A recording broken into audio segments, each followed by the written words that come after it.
Welcome to the Channel for Grace. Gobind will be live shortly. Book a tarot or astrology reading on our website, channelforgrace.guru, and check out our latest programs and classes. Please give us a share and a like, and we hope you enjoy the broadcast. Welcome to the Channel for Grace. Gobind will be live shortly. Book a tarot or astrology reading on our website, channelforgrace.guru, and check out our latest programs and classes. Please give us a share and a like, and we hope you enjoy the broadcast. Welcome to the Channel for Grace. Gobind will be live shortly. Book a tarot or astrology reading on our website, channelforgrace.guru, and check out our latest programs and classes. Please give us a share and a like, and we hope you enjoy the broadcast.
Hey guys, what's going on? Welcome to this video. My name is Gobind and this is your Channel for Grace.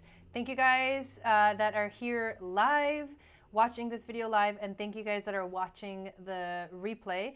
Today we are doing live readings, and you get to pick from 3 different types of readings. One of them is a natal reading where I'll look at your natal chart and give you insight into what your natal chart says about you, your personality, your life purpose. And the other reading is a transit reading where I can look at the transits that are going on and how they're affecting you personally. And the third one is, if you want me to pull tarot and oracle cards, I can definitely do that too. So to get on the list for tonight, you have to send a $25 offering to paypal.me/Eagle Star Yoga. And the link is in the description of this video. So if you are not on the list yet, you can still get on the list. Make sure you do that right now, because I think I'm gonna cap it at 10 people. We'll see how it goes. So welcome, you guys. Let's see who's in the chat.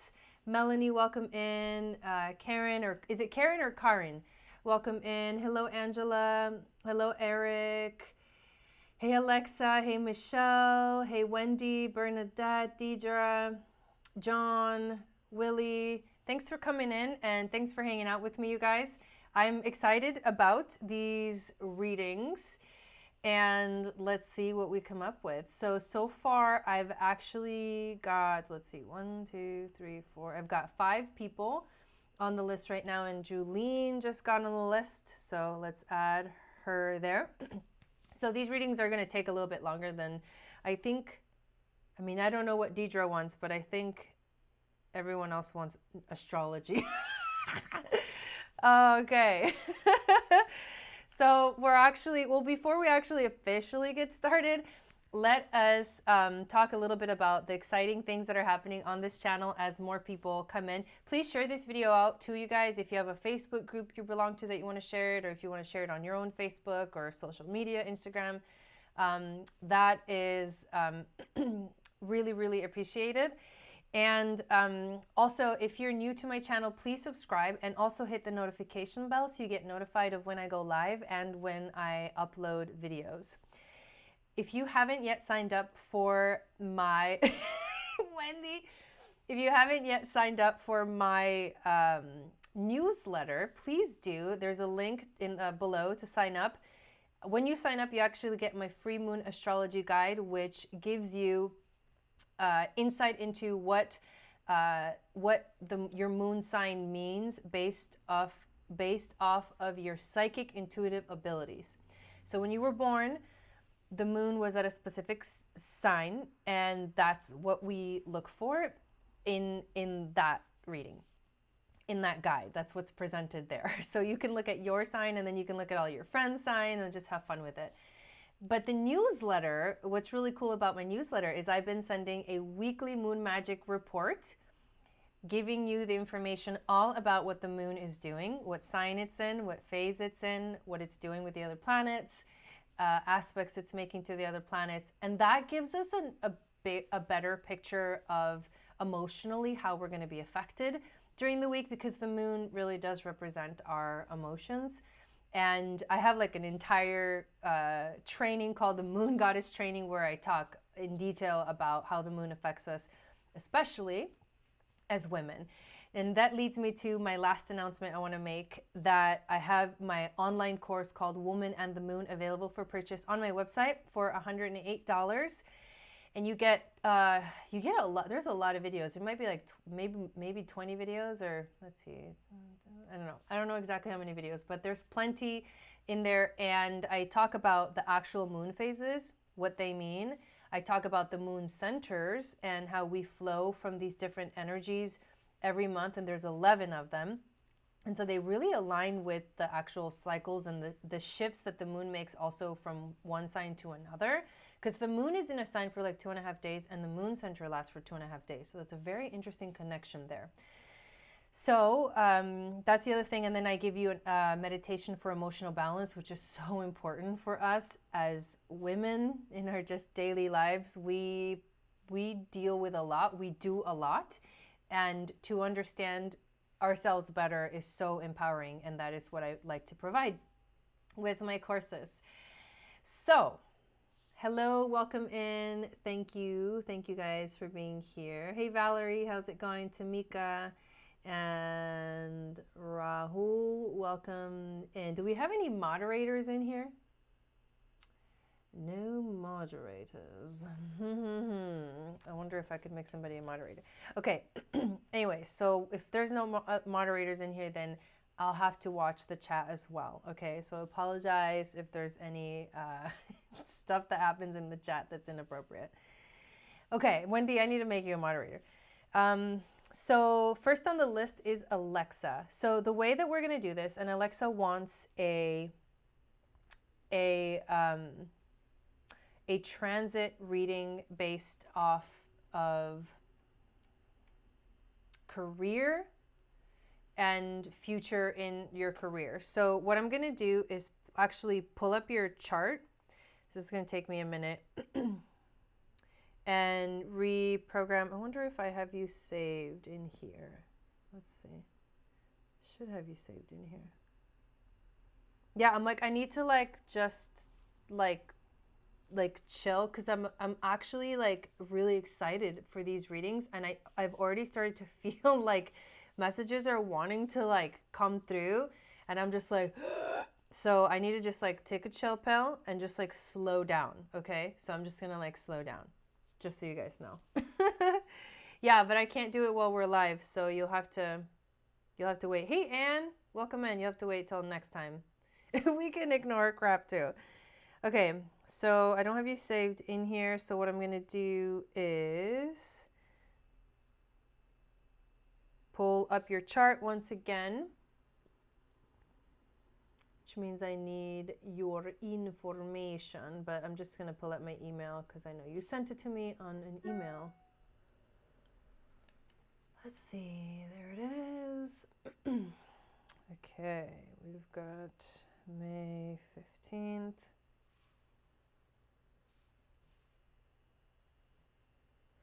You were born at 9:50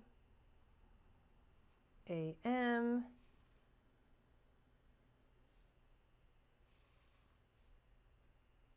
This is actually pretty fun. So once I get your chart pulled up, let me just make sure I have it right. There was an explosion when I was born. Get out of here. Okay, May 15th, 9:50 a.m. Okay. So there was an explosion.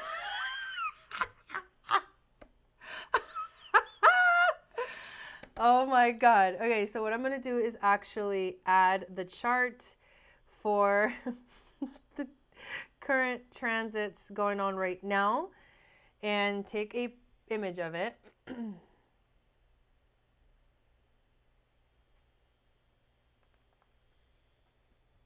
actually going to take a couple of images because I want to look at these too.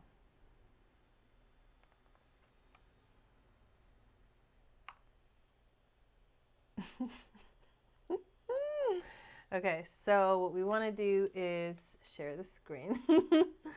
That was actually really funny.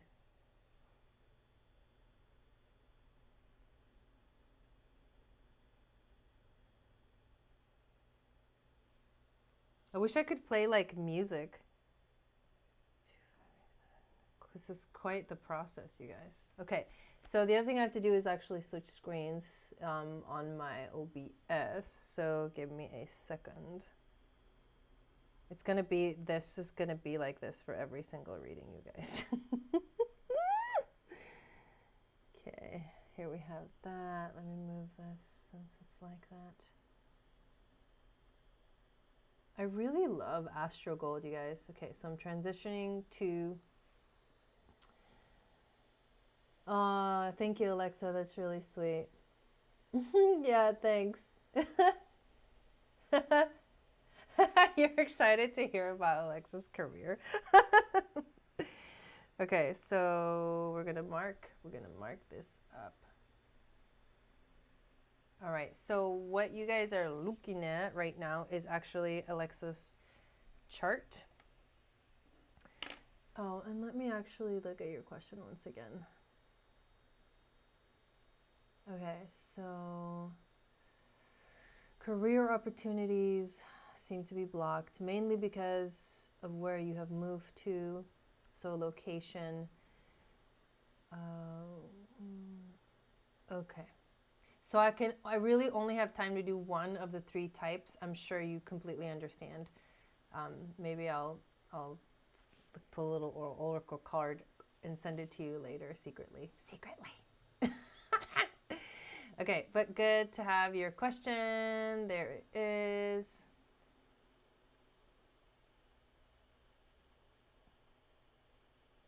So location and career. So when we talk about career, what we actually want to look at is the 10th house and what's happening in the 10th house. So this is actually the inner, what you're looking at is the inner circle, and the inner circle is your natal chart. And then the outer circle is the transits that are going on right now. And if you guys, sorry, I have to do this because it just, I don't know why. My little button to mark up stuff disappears. It's really annoying.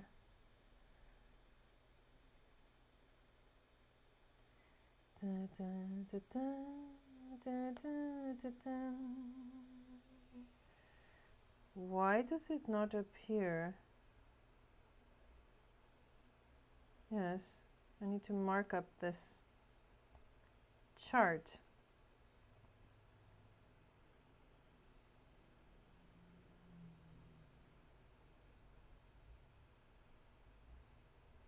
Strange. Okay, well, hang on. Let me figure this out. I don't know why it's doing this. There it is. Okay. Strangest. There. Okay. So, what's happening in your 10th house? Hello from India. You have Uranus visiting your sign. Oh yeah, because you're a Taurus. Okay. So here we go. So when you talk about like what's going on I've been talking about what's going on collectively for all of us for a while now. And the major themes are obviously the Saturn-Pluto conjunction. that we see over here in Capricorn, this Saturn-Pluto conjunction is literally like changing our world completely. And Jupiter has now, is actually getting close to conjunct Pluto. And he's actually going to do a positive thing for us. And that's happening towards the end of March. But this complete Capricorn stellium right here is happening in your 7th house. So when you think about, we'll start talking about this because I think it'll connect to your 10th house. But the 7th house is the house of relationships. And Saturn and Pluto was all about literally killing the old world and creating a whole new world. And for you, this has been since before January and, you know, after January, and it's kind of like the theme for the whole year. This has been your way of change in your life. So relationships have completely shifted for you. And it's very possible that the reason that you actually moved was because of relationship shifting. So when you think about relationships, this 7th house is not just about personal relationships. It's actually also about partnerships when it comes to business.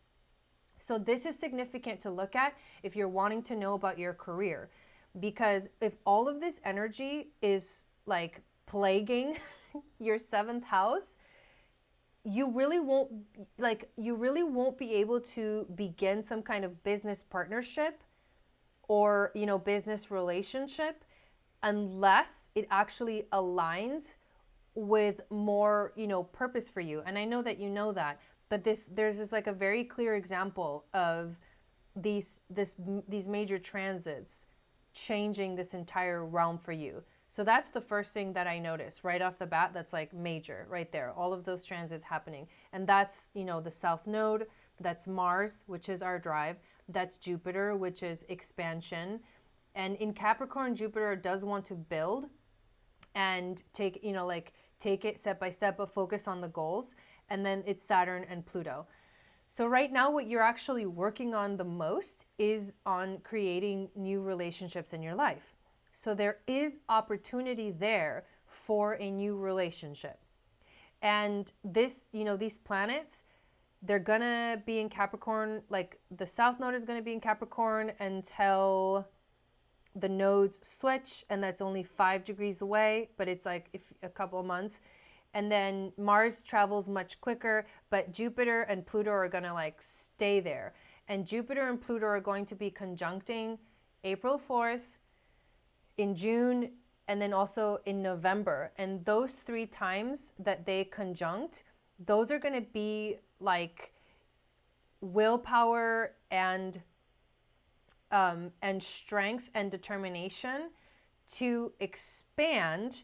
And on top of it, here's what we can add to it, expand in the realm of career, because that is what Capricorn is. Capricorn actually rules the 10th house of career. So there's a major connection here between career and like future, you know, job or however you want to call it, and your actual career house, because all of this is in Capricorn. So right now, what's happening is that things are getting shifted. Things are getting realigned in the realm of relationships.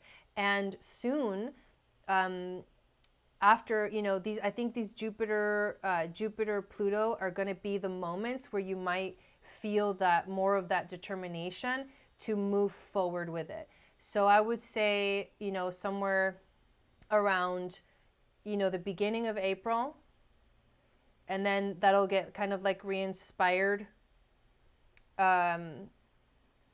in June, and then again in November. Like those 3 are opportunities for you personally, because this is happening in your partnership house, and because it's in Capricorn, which rules the 10th house of career. Though I would say those would be times for you to focus on maybe approaching something. And right now you feel probably like you're still kind of searching because things are still like, they're still a little bit convoluted, and we're moving into March in which the energy is going to shift. So let's look at what's going on in your 10th house over here. What's going on in your 10th house, great, and my pen just stopped working. I knew that was going to happen. What's going on in your 10th house is you've got Uranus, which is the major thing. Uranus is the major thing right now transiting your 10th house. So we'll focus on that. But right now the moon is in Taurus, and it is also transiting your 10th house, and you are a Taurus, and Taurus really likes stability, right? So right now I think you're feeling kind of the pressure because the moon is in Taurus in your career house.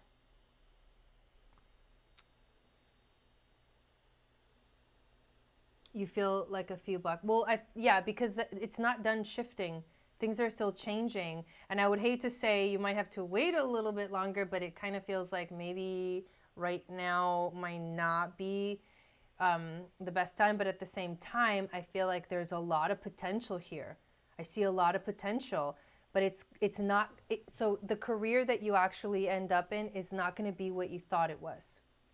It is going to be something that brings you stability, and it is going to be something that brings abundance into your life, but it's not going to happen exactly like you thought it was, because Uranus is transiting your 10th house.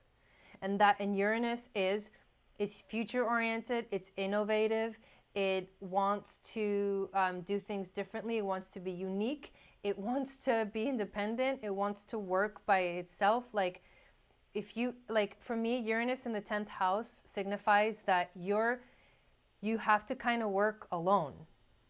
Not in the sense of like, you can't work for someone, but if you work for someone, you're going to need a lot of independence. So you're going to need to be able to do things your way. And this, this career energy, this career house, or this like movement forward, is actually, it's going to happen. It is happening, because that's what Uranus is asking us to do, is to build a new world. And for you, it's like asking you literally to build a new career. You are literally building yourself all over again.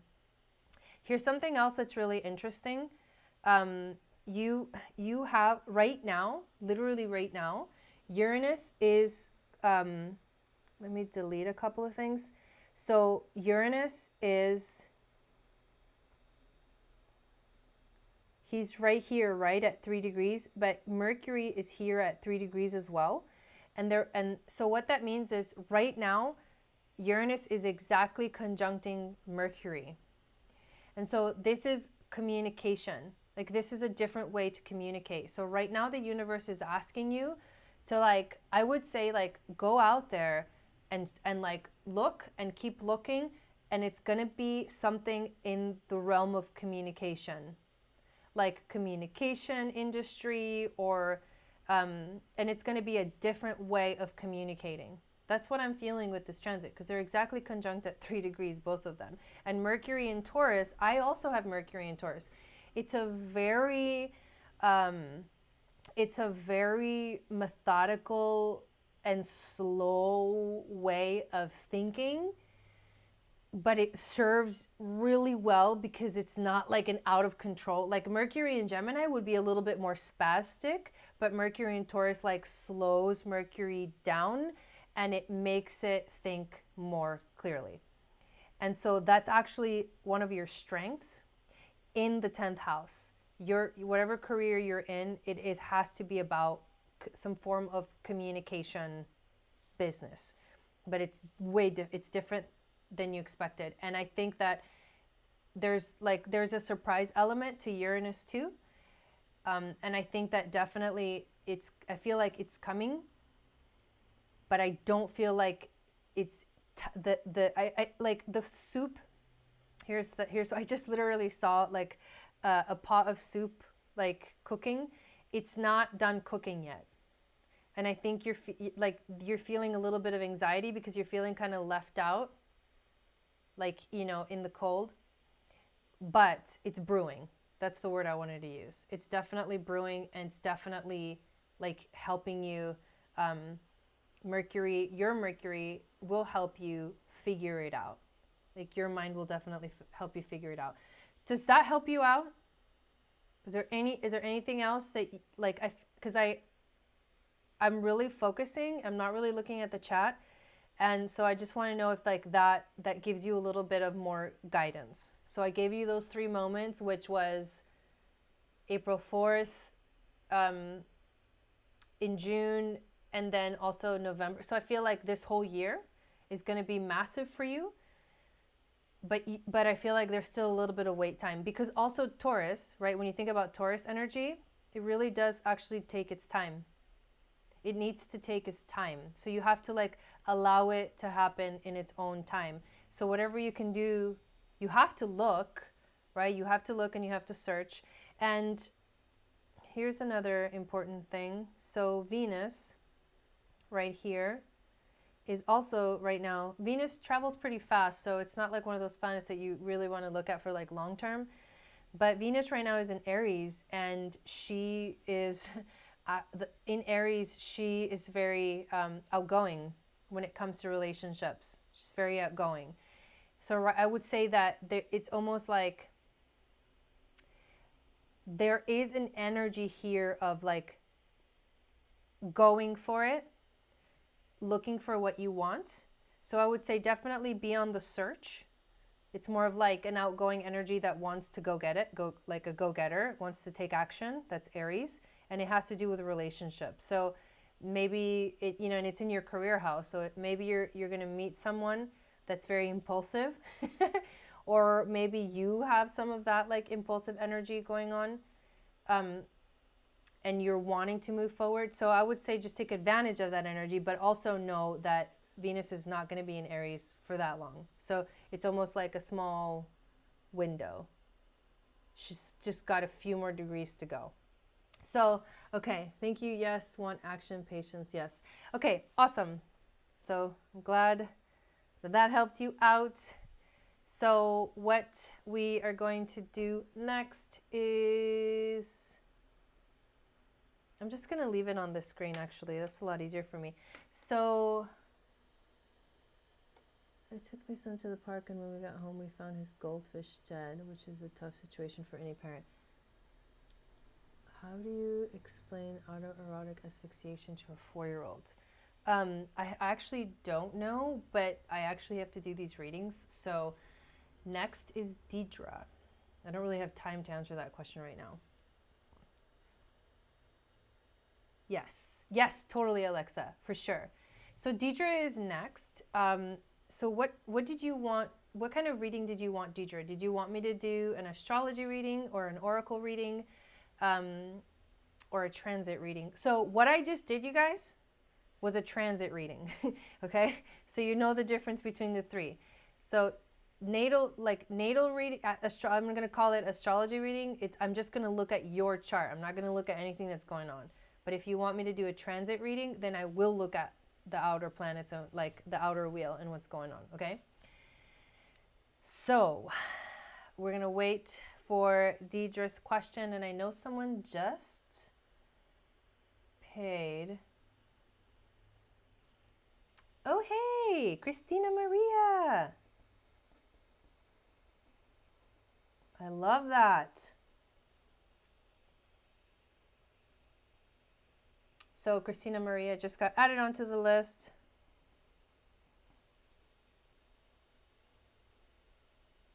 And I got Julene down as well. Okay. Thank you, Alexa. I appreciate it. Yay, we finally have a moderator. Okay, oracle cards. Okay, love it. Love it. It's a nice little break. So those astrology readings are like... Oh, and then Dawn, too. Dawn just got on the list. So there we go. Oracle reading. So if you want an oracle reading, what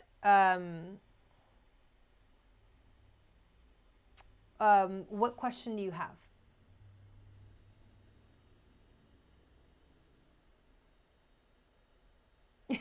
Wolf star. I know, I realized I was like, I hope I wasn't rude to you, optimistically cynical, but I mean, I feel like your question was a little bit misplaced in this group chat. But I'm sorry that that happened, and I hope that everything works out okay.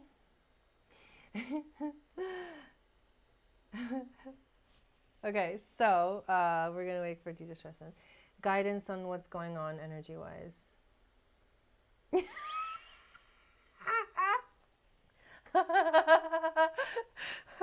Okay, so if I'm going to do this, we need to switch to over here.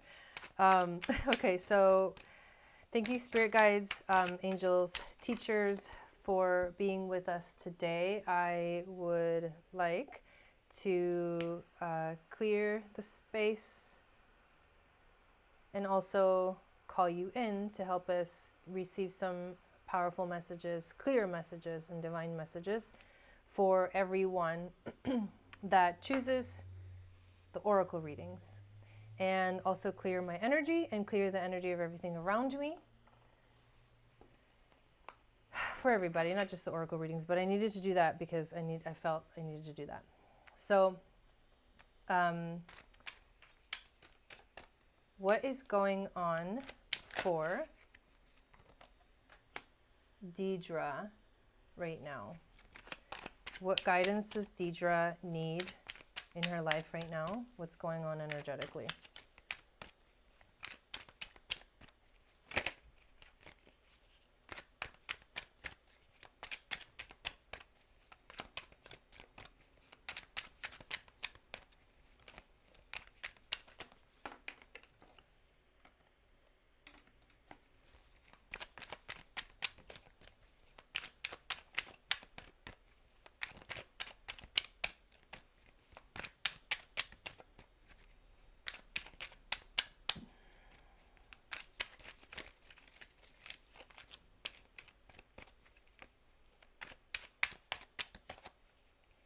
Uptown Lou, I'm not a medium.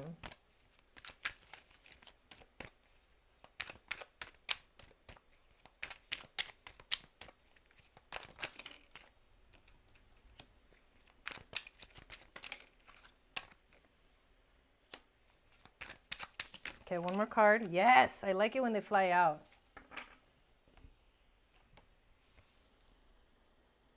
Yeah, but I'm not going to tell you what Kobe's saying if you pay for a reading. Like, I'm going to do a reading for you, not for Kobe.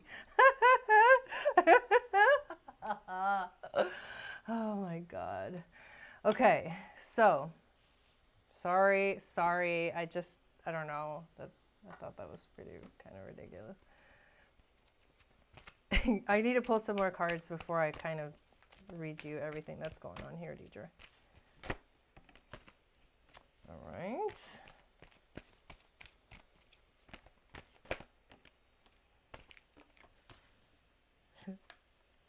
Black Moon Lilith, 7th house. But it was really amusing for a second there.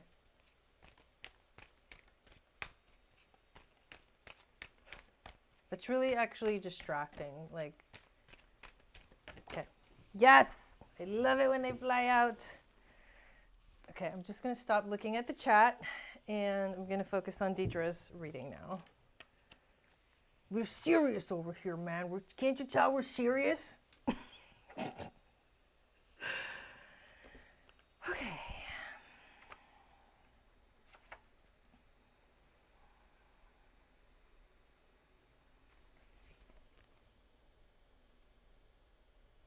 All right, so let me show you the tarot cards that came out.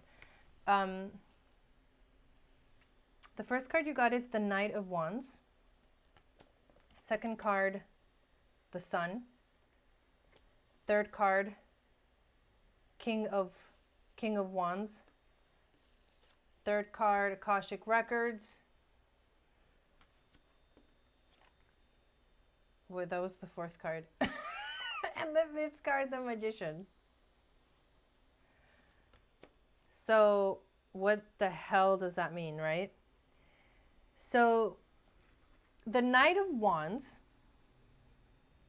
it's like, in the traditional tarot, the Knight of Wands is actually kind of taking flight. He's like taking flight on his horse. And he also represents a journey or an advancement.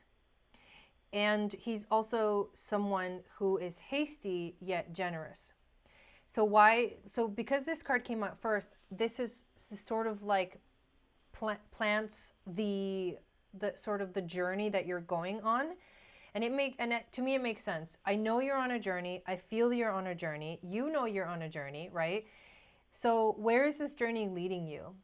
Well, the fact that the Knight of Wands is an energy that leads to an advancement type of situation, I think that this represents some kind of like transition into either a higher perspective or a bigger awareness of what's going on for you in your life, because you also got the Akashic Records card, and that card is about understanding the divine plan in a sense. So this Knight of Wands energy represents you moving forward in your life right now. And it feels to me like it's a moment of activation. Now, the next card is the Sun. And when we think of the Sun represents, yes, it's like it represents joy, it's happiness, it shines. When the sun comes out, like everyone loves it. But the Sun also represents our identity. I'm hearing there's some major ringing in my ears going on right now. Like, oh my God. So the Sun, it's so loud too. So the Sun represents our identity, who we are. It's almost like it wants me to shut up and like it's weird. It wants me to shut up and let it talk. That's literally what I just felt with that ringing in my ears, because it was so loud. I couldn't even hear myself. So the Sun is about our identity. It's who we are. And it is also, it represents our soul. So the journey that you're embarking on, this like advancement journey with the Knight of Wands, is about you. This is a journey about you and discovering yourself at a deeper level.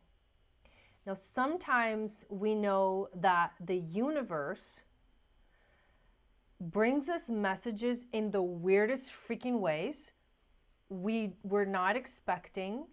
But the reason that things like that happen normally or usually is because it's trying to grab our attention.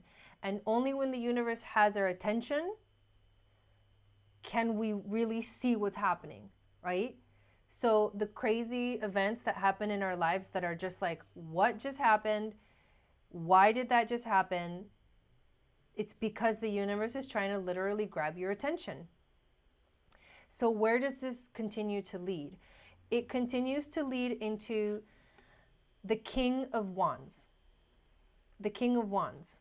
So the kings and the queens in the tarot decks, they have mastered their element. So whether they're on the fire element or the earth element or the water element or the air element, that's the element that they have mastered. And so you have to look into what does that represent? What does that element mean in order to see what they've mastered? Because they give you the example of mastering something. So King of Wands has mastered his passion, has mastered his desire. And not only that, when I look at this card, it's hard to do this with the green screen, but he's looking up at the moon. He has his wand and he's like looking up. It seems to me it's almost like there's a prayer. He's looking up at like God, but he's looking up. That's actually really significant because there's a moon. There's a moon right up there that he's looking up at. So what is he focusing on? Like the moon is our emotions. The moon is how we flow. The moon connects us to, it also has to do, there's a couple of other meanings for the moon that are not commonly, I guess, talked about, but it is also about our home and, where we feel safe at home. And it is also about our mother. So either relationship with the mother, with your actual mother, or a caregiver or a parent that you had growing up. Those things could also be involved here in this message. But what I'm mostly feeling is a desire to understand your emotions right now, a desire to understand where you're going. When we look up at the sky, we literally look up for guidance, right? When you think of a little kid, he looks up to the adults for guidance. So this King of Wands has mastered his desire, has mastered his passion.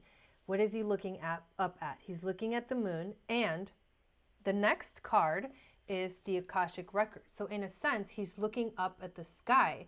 He's looking up at the heavens, because when we think of the Akashic records, we think they're up there somewhere, right? And in looking up and in mastering that desire, he's calling in the answer. You are literally calling in the answer right now. And it's definitely coming.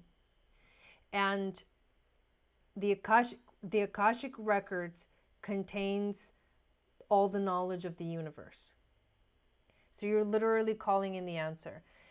And what is the answer? Well, there is one more card here at the end of this reading, and the answer is the Magician. Magician. So who's the magician, and what does the magician represent? The magician is the manifester. The magician is the alchemist. The magician is the one that works with the 4 elements to create and manifest. The magician is the creator, but he can also be the destroyer.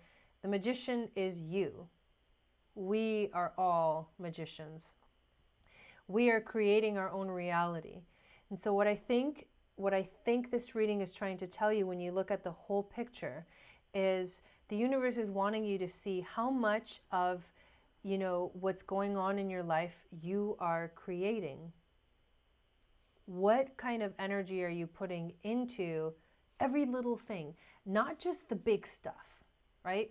Because I think in life we like to talk about themes, and we like to talk about the big stuff. Like I'm going to talk about, for example, I just did that reading for Alexa, and it was a big theme. Career is a big theme of life, right? Or relationships, that's another big theme. But what I'm talking about here is the details. Like when you get up, what are the thoughts that are going through your head? When you have emotional turmoil or instability or insecurity, what are the thoughts that are going through your head? Because the magician is also ruled by Mercury, and Mercury is the mind and the thoughts. When you go through your day, what are you actually telling yourself? What's the voice? And there's the voice that we accept, and there's the voice that we hide from everybody because we don't want anybody, we're just no, nobody can see that part of us. That's the part that's the universe is wanting you to look at. And in watching and observing yourself in this way, you will find the answer that you need for what's going on. But you're calling it in, and it's definitely coming. So let me show you the astrology cards that I pulled. We pulled the Saturn return card. It's green, so you're not even going to see it. Oh my God, that's crazy. So Saturn return is a maturity, growth, a process of maturing, a crossing over into more mature self, into a more mature self. Now, a Saturn return happens when we're 29 years old into 30 years old. And everybody goes through that. Everyone has a Saturn return at 29 years old. And when that happens, something changes in us. The Saturn return is okay, it's time to get serious. It's time to stop playing around and get serious. That's the message that's coming through to you. Black Moon Lilith, she's all about mystery. Black Moon Lilith, actually this reminds me of the picture you have on your phone. So Black Moon Lilith meaning like, you know, the dark feminine like energy. She does what she wants. She does what she wants. She doesn't listen to anybody. If she wants to go, she goes. She pursues her own desires. And you need to start doing that as well. You need to pursue your own desires and not do things because someone else wants you to do them, or because you think you need to do whatever for somebody else. Like, you really have to focus on yourself right now, like really intensely, and you have to free yourself. You have to free yourself, because that's what Black Moon Lilith is about. It's about freeing yourself. This also has to do with relationships in your life, because you had the 7th house of relationships and partnerships. So it has to do with relationships, but also partnerships, and that could be business or any other kind of partnership. There's an aspect of this that has to do with your relationships, of course, because everything is about relationships. But then the last message that you get, and Crystal just got on the list, is the 5th house. So this is a time for you to activate your creativity. This is a time for you to, whatever it is you love to do, you got to start doing that, whether it's writing or, you know, painting, or the things that you do just for fun because you love them and because they activate your creativity. Like, that's what the universe wants you to focus on. And then that takes us for full circle back to the magician, because that's what the magician is really doing. It's just being creative. However, we have to remember that we're creating everything. And so what we focus on, we will manifest, we will create more of. So does that help you, Deidre? Does that give you some insight? I hope so.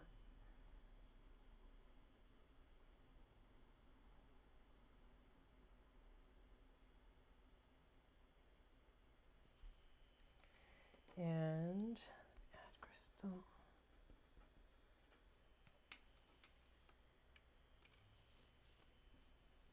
But I think that's a really powerful reading. And like I said, I feel like the answer is definitely coming.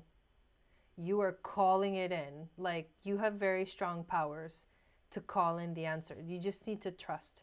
And there's a element of faith here. To have faith. Okay. Yay. Thank you. Thank you, Deidre. I appreciate it. Thank you for having me read for you. Okay, so next is Karin or Karen. Oh, that's you, Lizard. Okay, got it. I think, I don't know if she's in here. If you're not in here, Karin, I'll wait until the end to do your reading. But if you are in here, let's do it right now. So let me know if you're in here. You're welcome, Deidre. Yeah, because she said she might not be here. So I'd rather like go do the people that are here, and then if I have to do her reading. Okay, nice.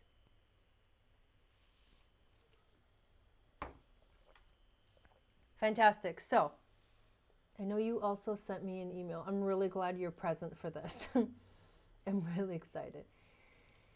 Okay. Let's see what your question is.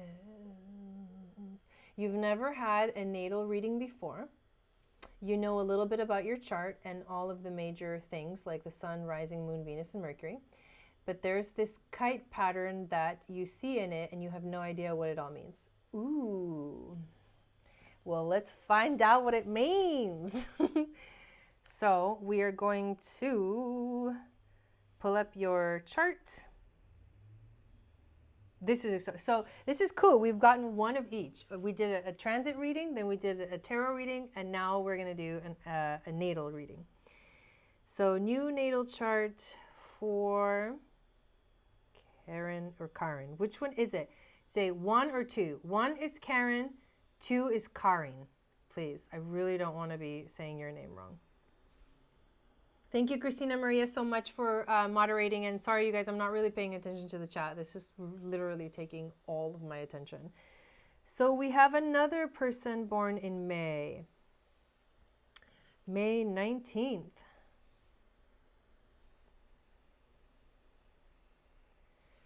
Born at 4:41 a.m.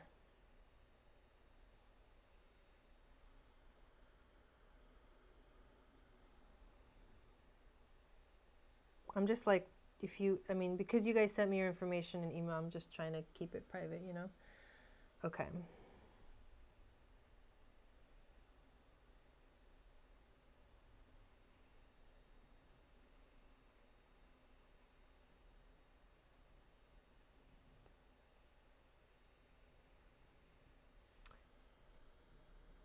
Karen.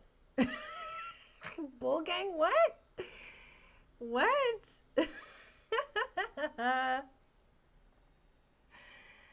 All right, let me make sure I got it all right. May 19th, 4:41 a.m. Okay.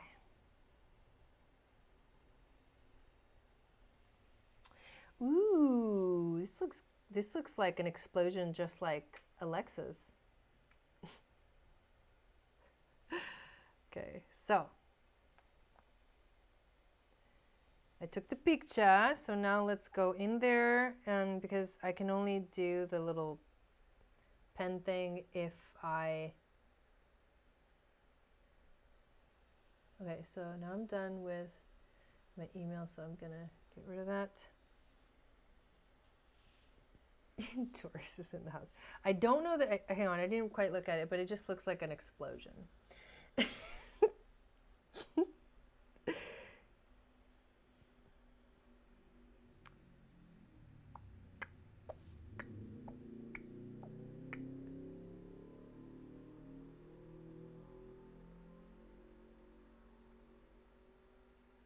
Oh, come on, come on.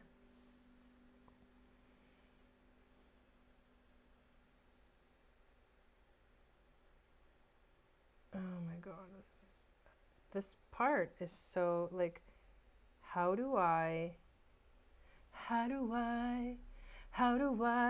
oh, how do I live? Okay, let me remove my hair from the mic and check the chat again. I've never done a video where I like never look at the chat. This is wild. So can you, no, you can't see your chart because I didn't switch screens yet, but here is your chart. So, where's this kite?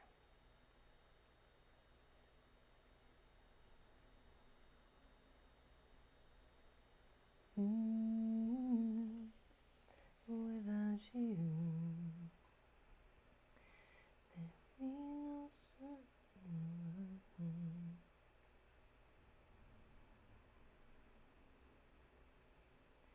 be no one left for me.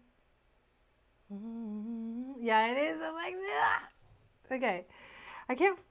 Okay, so question: when you have seen this kite before, do you have a picture of your chart that you have had before, where you know what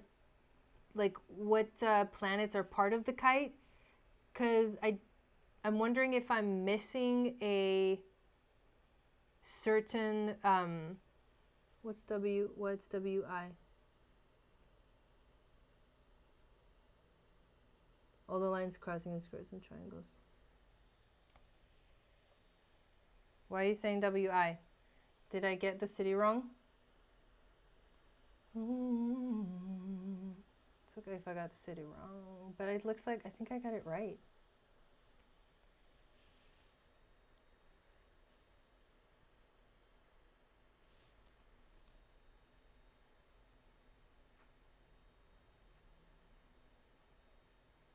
You mean a grand square?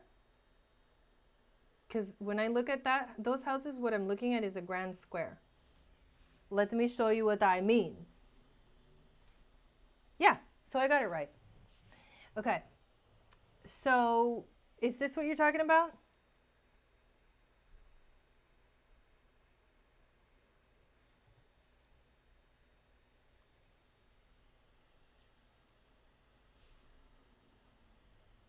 Because I actually don't see a kite, but I just wanted to make sure. You have actually kind of, okay, you know what?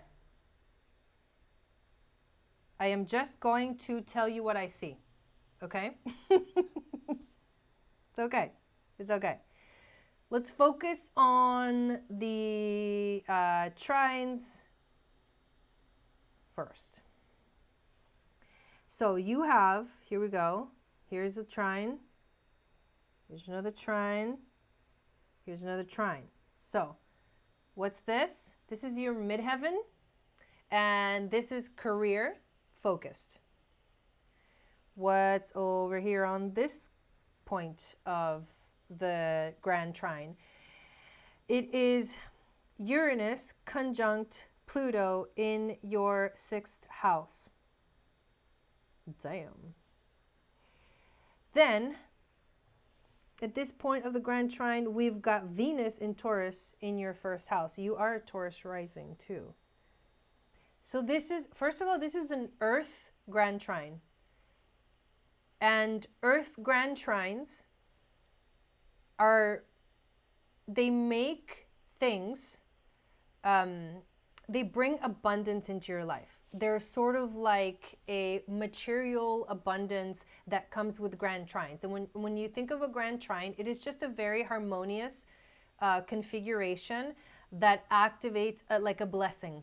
It's a very powerful blessing in your life. And for it to be in the element of earth, it means that their abundance is a part of your life. Easy for you to create abundance. Also, what does this have to do with? It has to do with your career house. It has to do with your body. It has to do with work, everyday life, and it has to do with yourself. So what I see here is there's a very strong focus between yourself in relationships, because Venus in Taurus is the point of the triangle there. So it's yourself, but it's your sense of self in relationships. By the way, Venus being in your 1st house means that relationships are like, they are your identity. Like, you are relationships. You can't live without like identifying yourself with a relationship. It also means, Venus in Taurus also means that you have a very like a sensual, seeking pleasure and beauty in relationships, and only someone who really helps bring that out in the relationship is who you're going to feel the most comfortable with. So that's significant, because this is a relationship between yourself, between what you do in your everyday life when it comes to your body and when it comes to daily work, and where the focus is on your career.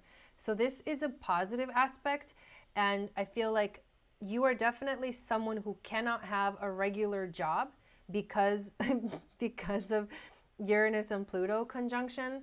Uranus is like, has to have that independence. So I also have Uranus in my 6th house, and that means that like I can't have a regular 9 to 5. It's just not going to work. Pluto transforms it. You're very unique in that sense of what you do with your everyday life. You need to have your own schedule. You need to be your own person when it comes to work. And this is going to reflect itself in your career house. Good. Okay. So that's the major like configuration that I see right there. There is another one that is actually really significant. So there's an aspect here that is called a grand square. And I think you're probably going to want to know more about this one than the other one, to be honest, because of what it represents. So a grand square is created from 2 oppositions. So let's talk about that first. The first opposition is the moon opposing Jupiter right here. You have moon in Pisces in your 11th house of friends and sharing your gifts with the world. And you have Jupiter in Leo in your 5th house of creativity. Now, when the moon opposes the sun, this is interesting, because when there's a trine to Jupiter or a sextile to Jupiter, Jupiter tends to bring out, like, to magnify like the beauty, right? To magnify the beauty of the other planet, or the planet that it's in, an aspect to. But when there's a square or an opposition, this creates a challenge. So you have to think about, if the moon is your emotions and it's in the sign of Pisces, which is a very sensitive, compassionate sign, you probably like love all of your friends. Like you probably have this very beautiful relationship with all your friends. Even on a side note, I wonder if you've had a parent in your life, or someone that was like significant to you, that you looked up to, that was actually your friend, that was like a parent to you, because of the moon in the 11th house. The grand square is what you're wondering about. Okay, so this is what we're talking about. So then Jupiter in Leo. Leo is the energy of, it's a fixed fire sign. It wants to activate. It wants to create its kingdom. This is like, it's the lion. So it's the Leo king, right? It's like he is, and Leos also have a really strong heart. So Jupiter wants, it's almost like, it is opposite energies, pretty much. Meaning they're not opposing signs, because the opposing sign for Pisces is actually Virgo, but these two are opposing at slightly different degrees. And you can tell Jupiter is almost in Virgo because it's at 26 degrees. So it's also in the last degrees of Leo, which makes Jupiter in Leo even stronger here. So what does Jupiter in Leo want?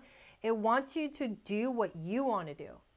So there's this opposition between what you want to do, and when it comes to creativity, what you want to create in your life, and then the moon pulls you back to, but I want to, like, I just want to love other people. I just want to like be, I just want to be friends with everybody. But Leo's like, like we need to be the king. Like we're the king. Like we can have friends, but they can't get too close because we have an empire to rule. So those two energies are opposing. So you feel the pull between, you go from one to the other, from one to the other. That's the first opposition in this grand square. The second opposition is between Neptune in your 7th house of relationships and the sun. So you have the sun in Taurus in your 1st house. There's the opposition, okay? I'll show you like that. Do you see how this creates like a perfect cross? So that's why it's called a grand cross or a grand square. So the sun is your identity, and your identity is to be stable, and comfort is very important to you. However, you have this Neptune in Scorpio opposing that energy and saying, and you like to be comfortable within yourself. So the comfortableness that I'm talking about is your identity. Like you really love comfort. And so you'll probably wear comfortable clothes. You probably like do things like to yourself that make you feel really comfortable. However that, expresses itself in your life. So you have this opposing energy of Neptune on the other side saying, you know what, we want to go deep. We want to dive deep into the underworld, and we want to, discover these, like, we want to be dramatic, and we want to like shake things up, and we want to like trigger people, and we want to like test people, and you know what I mean? Because it's in your 7th house of relationships. So Neptune in Scorpio is kind of a crazy energy because it doesn't care about comfort, and you're all about comfort. Neptune in Scorpio actually is like the underworld. Going through the underworld is the opposite of being comfortable. It's like crossing your comfort zone. It's like getting out of your comfort zone. So now you're being pulled between being in your comfort zone and being completely out of your comfort zone. So when you yourself have this very Taurus energy and you're being, and then so you're like, I want to be comfortable, but then I got this Neptune in Scorpio in my 7th house that wants me to be like kind of crazy, and uncomfortable, and go deep, and like, just like dive into things that Taurus normally wouldn't do. They're literally opposing signs. Those two are opposing signs. So what does this mean for you? Let's complete the square. So The moon squares Neptune. Neptune squares Jupiter. Jupiter squares your sun, and your sun squares your moon. So this is actually not a very comfortable aspect to have on your natal chart. And that's why I explained it all before I actually said that. Because a grand square in your chart feels like you're being like ripped apart between all of these positions. Each one of them wants to be more important than the other. Each one wants to have a say, but it can't because it keeps getting pulled to the other side. And a grand square in your chart can feel like it's just, in your life, it can feel like it's just one thing after another that creates tension, conflict, stress. Oh, that explains a lot. Yes. So I'm not going to leave you just with that. Okay. But I do want to say this. You need to focus. Okay. So how can you look at the good side of that, right? So when you look at, the good side of a grand square is squares challenge us to be better. Without the squares, we wouldn't move. If we had all sextiles and all trines on our chart, we wouldn't move. We would be the same. We wouldn't grow. But the squares challenge us to grow. So the point is to get through those challenges and literally transcend them. And so you got to look at the trines in your chart because the trines bring in that harmonious energy. The trines will help you resolve that grand square. But I can't go into all of those aspects. You definitely do have a lot of trines, and you do have that grand trine in Earth, which is all about abundance in your life. So there's definitely really cool positive things in your chart, but there's that really big, like it's a big theme of your life, which is that grand square. And I hope that that gives you a lot of clarity and answers the question that you wanted to be answered. And thank you. Okay, so I want to make sure I update the list real quick. And thank you so much for having me do that reading for you. So Crystal, I got on the list, and then Stephanie got on the list. And then Lash Boss. Okay, that's 11. So we're going to close it right there. So the list is closed because I'm going to be here forever. Okay.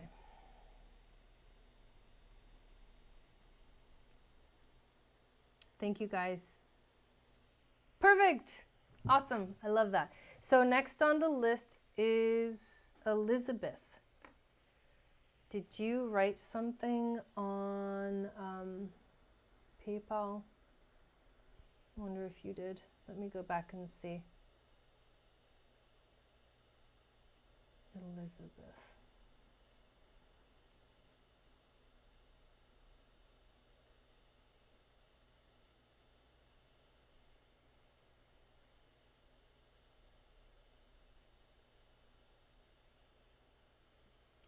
You guys sending me emails right now? Thank you, Christina Maria. God, it's so hot here. All these lights on me, it's like...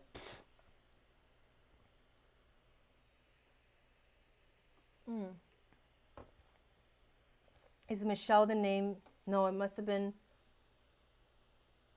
So, will you... I can't actually find... Okay, got it. Okay, so Elizabeth is Michelle. Is that what I'm getting? I'm trying to figure out what name you sent a donation under. So you gotta have sent a donation under Elizabeth because that's the name I have. But you're actually Michelle, I'm assuming. And let's see, you left a note. Okay. Oh, I get it. Okay. So Let me write down your information. March 12th, 11:08 a.m.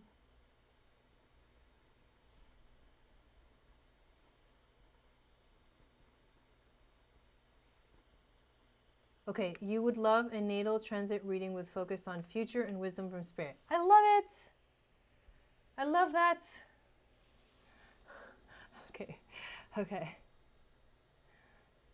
Turn the lights off. Oh, hell no, you guys wouldn't be able to see me. Let's pull up your chart.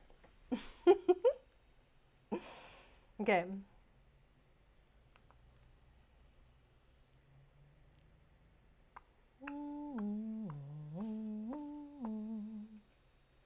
So Michelle,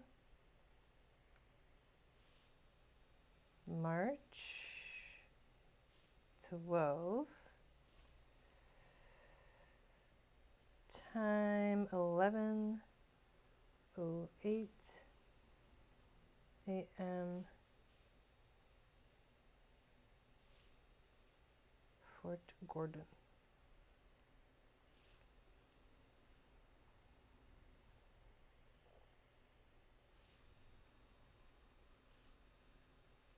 Okay.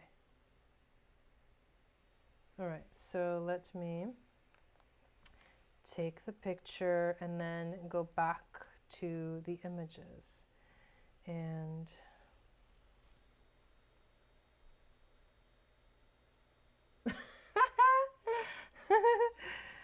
okay. Okay, there's your chart. Let's do a little share.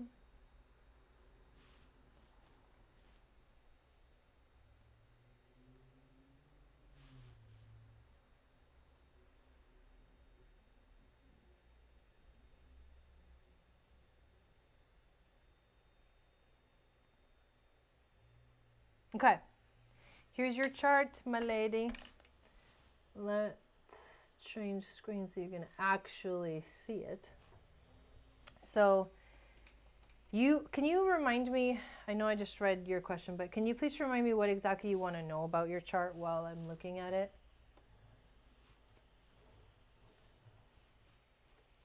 Yes, please make sure to give this video a thumbs up.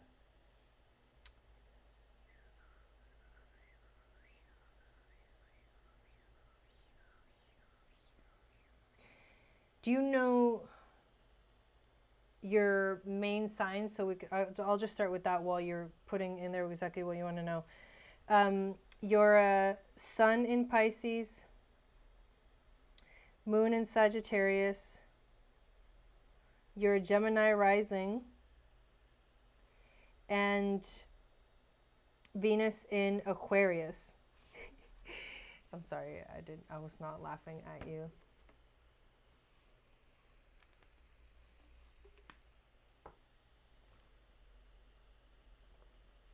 Okay, Dawn, got it. Hang on.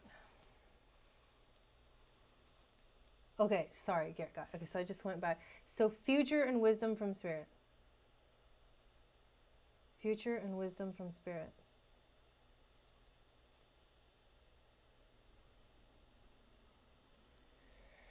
So mutable.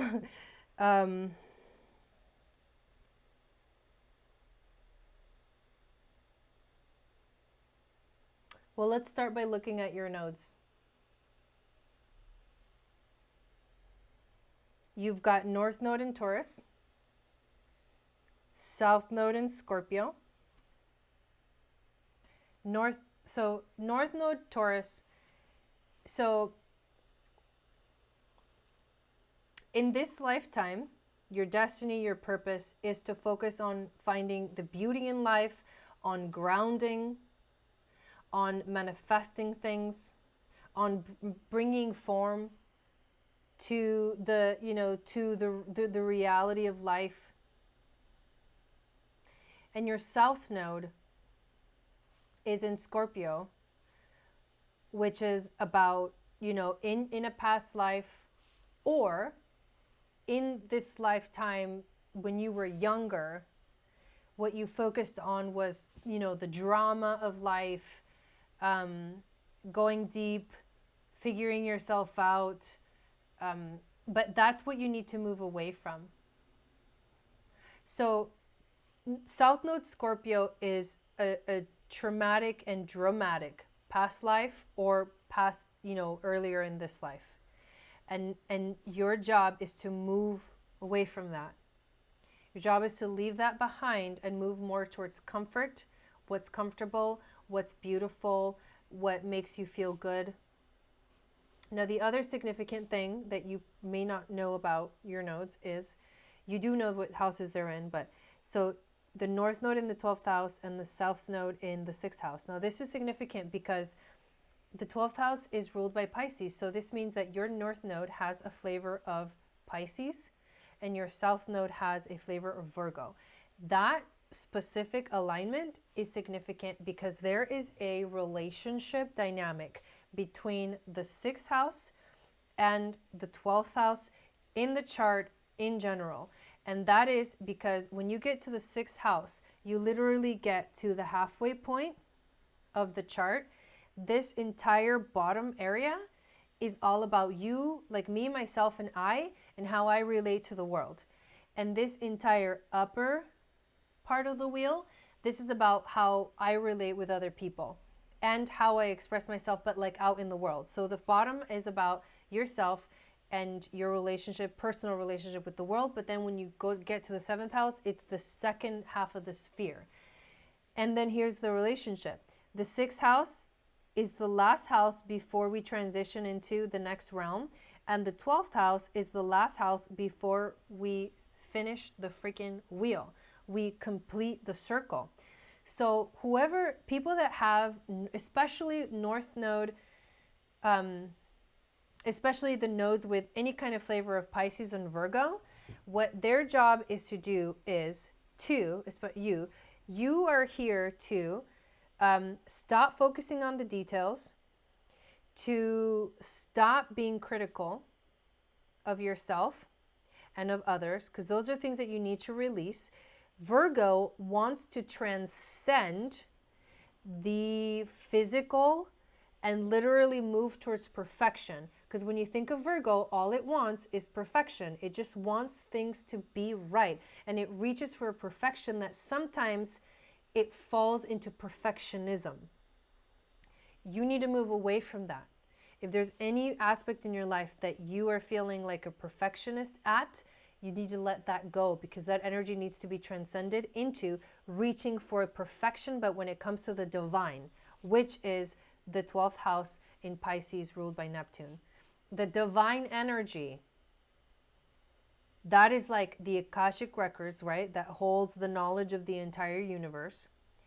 But the divine perfection, when you think about it, is not actually perfection. It's just coming to the realization, going full circle back to the beginning, that everything is perfect just the way it is. Everything is perfect just the way it is. That is what you need to focus on. Like, that's your major message here. Your major spiritual message. Let me see what else jumps out at me.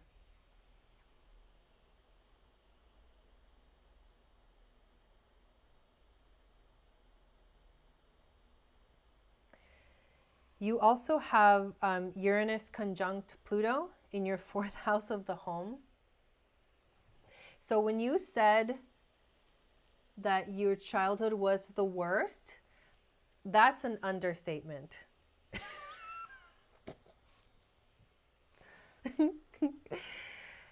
Because the 4th house is the house of the home. And people that have Pluto in the 4th house have some like seriously crazy childhoods. Because Pluto is death that comes because it needs to. And this isn't just a death and a transformation. It comes with Uranus right there. So it comes with unexpected twists and turns. I'm sure of it. I can see it in your chart.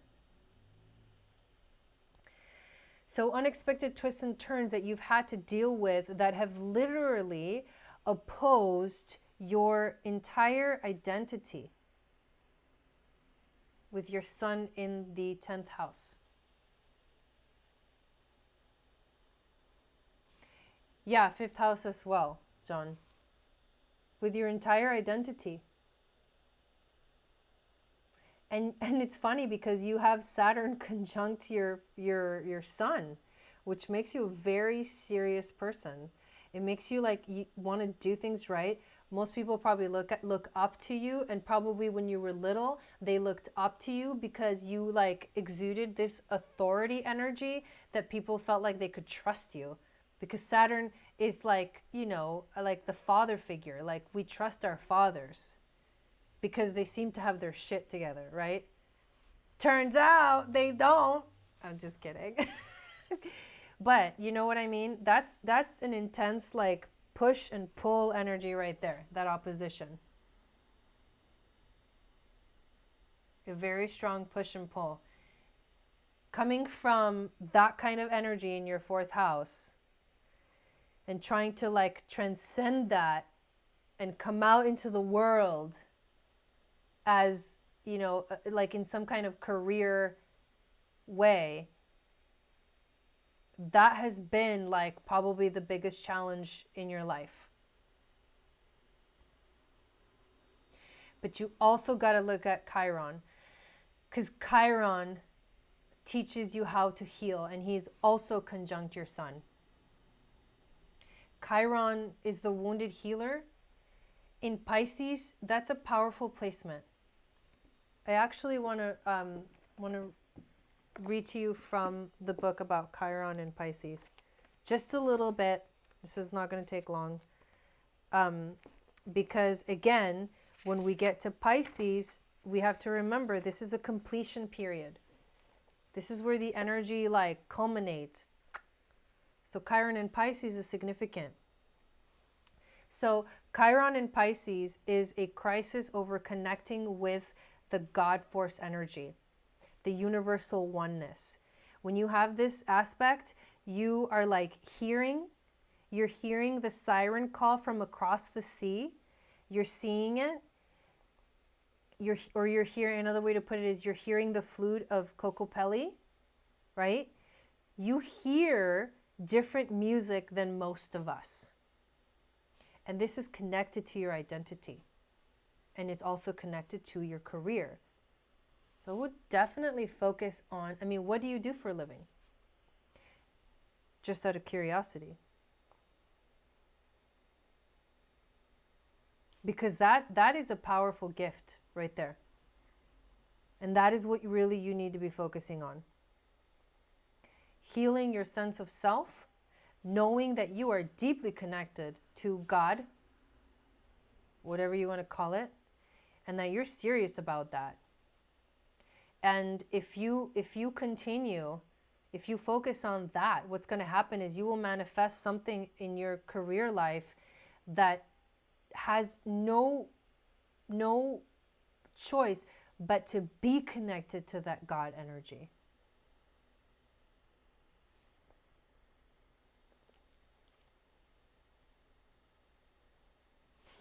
This is also about being like out there, like kind of like in the astral plane.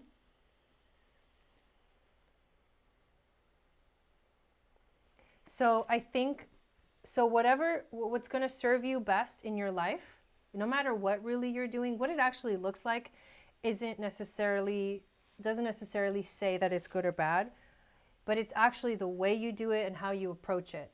So whatever it is that you do in your life, you have to have that like spiritual connection. You have to have that deep knowing that you're moving, you know, in a direction of spirituality, God force energy. Because remember that you do have that North Node, which is your destiny, your purpose, moving towards Taurus and Pisces energy. So I'm going to stop right there. That should give you a lot of insight, hopefully. And I want to thank you for getting a reading from me. Okay. That's awesome. I love that. So next is Angela.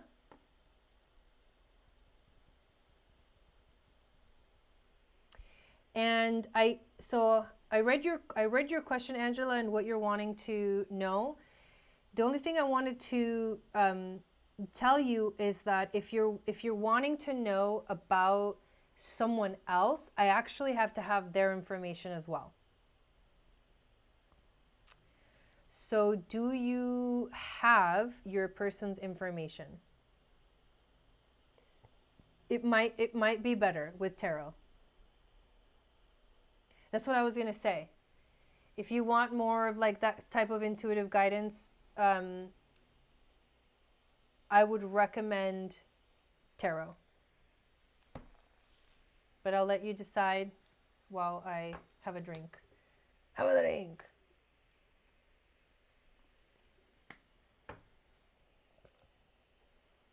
So what she had, you guys, was a twin flame question. Okay, so let's just do tarot. So you're wanting to know twin flame energies for the next few months, right?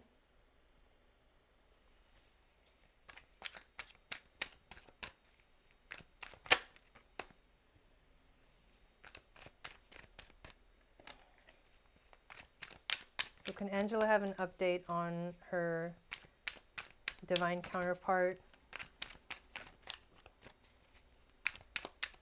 And also the next few months, guidance for the on what the next few months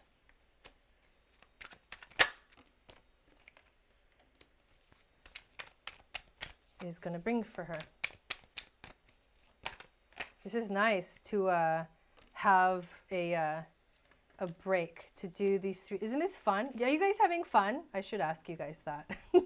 Is it fun watching people get readings? What's your favorite type of reading that I've done so far? Or are you just having fun with all of them? Thank you guys so much for being here too. This is super, super fun for me as well. Okay, actually wants me to stop and pull some of these.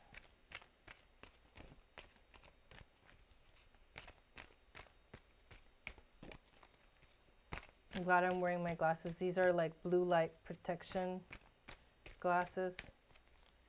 You love the natal readings, Christina? Yeah. So the next, whoa. Let's do the next 3 months. Okay. All right, there we go. So, very interesting to learn about natal charts. Yeah, it's just kind of like you learn a lot from just watching these readings.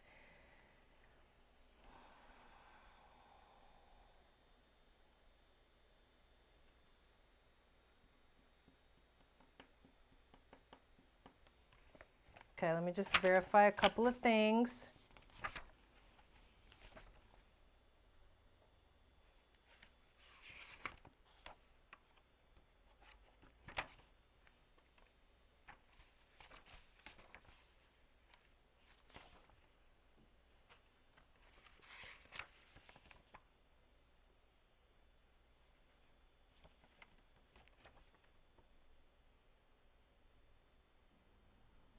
Okay, so here we go. Here's what's going on. So your reading starts with the Seven of Wands. Let me show you the card. I love this card. What I see in this card is a woman that is overlooking what's ahead of her. And she's not alone. And it's almost like she has protection, right? Traditionally, what the Seven of Wands represents means that basically you're capable of holding your own during any challenge that comes up. And, you know, the figure in this card, especially in the traditional, tarot fights many obstacles. Most likely like a metaphor. Could be a metaphor for competition in like certain areas of your life, for example, like work. But if you persevere in what you want, you will gain success. And that is what this card means. It's like, I see you hold a vision. I see you hold a vision, right, for this relationship. And I see you getting like really wanting it, right? I don't know, are you guys in communication? Like, are you guys in union, or are you no contact? Like, what's the situation right now? Because that'll actually help me to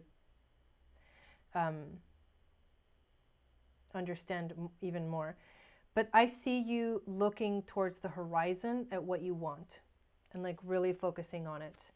You are also, remember, Deidre got this card too, you get the King of Wands. So the King of Wands is also looking up. So the first card, she's looking, over the horizon, and this is him. This is him. Looking up at the moon.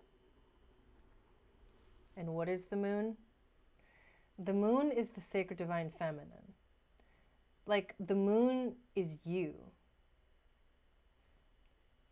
Oh my God, I just realized something. In this card, she's looking out at the horizon and we see the sun. That clear thing is the sun. So she's looking out at the horizon. She's not really sure. She's kind of hiding still. She's not really sure, but she's looking at the masculine, because that's what the sun represents. And he's straight up, like, he's got this face, like, I don't know what the hell, why is that energy, that sacred divine feminine energy, so luring? You're in reunion. Okay, you communicate every day. Saw each other yesterday. He's trying to get out of... Okay. So look at this. Oh my God, this is really beautiful. You guys are both like looking at each other, like desiring it, like desiring that like intimacy, desiring to know each other a little bit better. And you're both like gaining a lot of perspective, and you're wanting perspective as well. And there is, someone here is dealing with massive amounts of grief, the Five of Cups. So somebody's needing to let go. Someone's needing to let go of the past and grieve, right? Grieve for what didn't happen, grieve for the illusions that were lost, grieve for the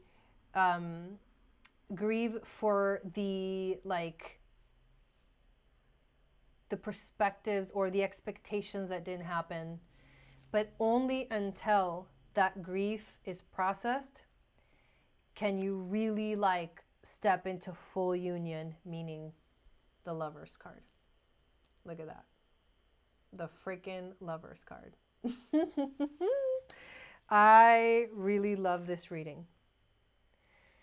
So,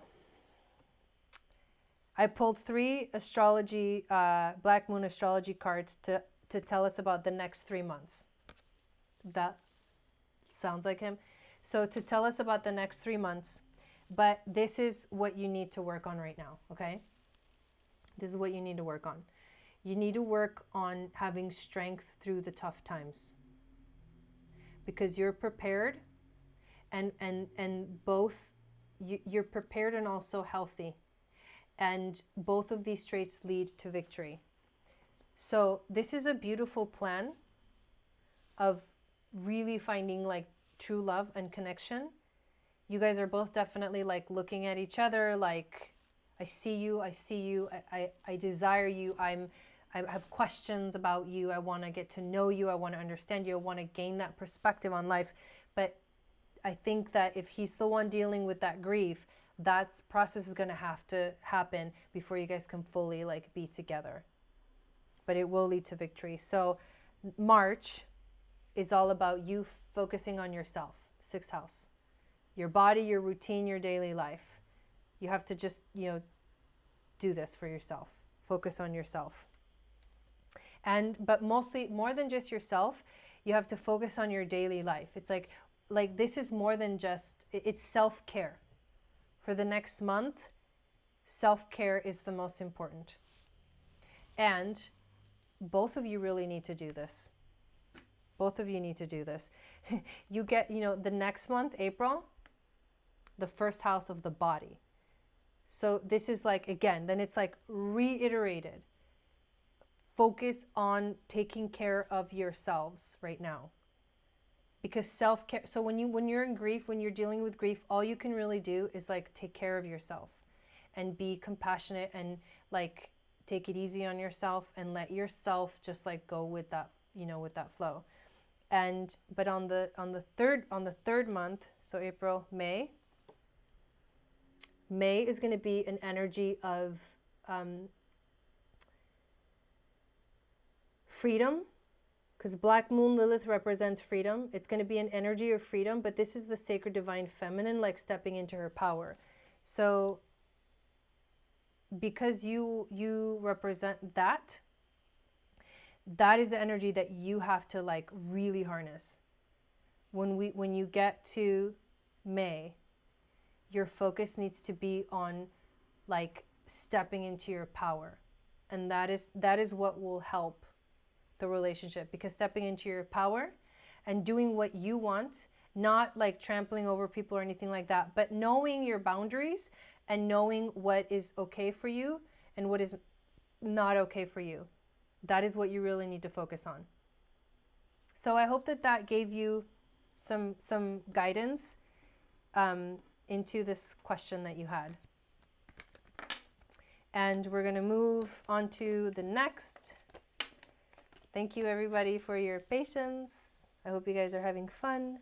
We have Julene next.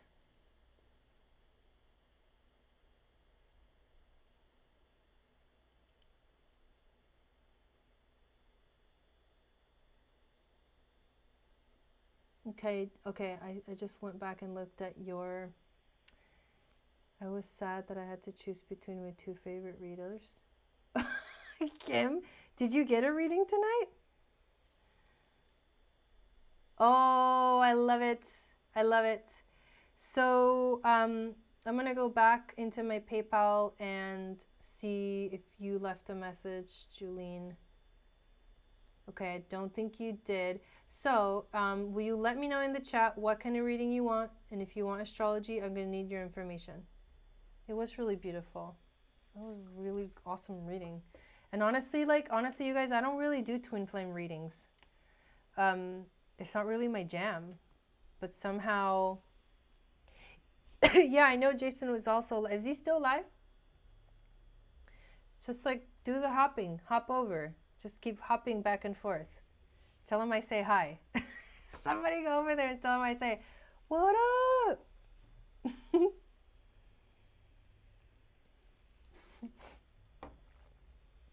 He's just gonna laugh. That's what I would do, but that's me and my crazy Gemini mind. I'm like, I'm gonna be in both places at the same time. Get Jason on your iPad and me on your iPhone. Oh, he's not live anymore? Oh, that would have been so funny. He's cooked? I bet.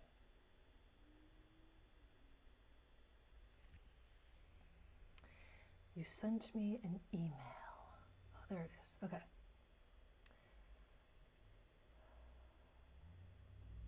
I would like a transit reading, love, relationship. Okay.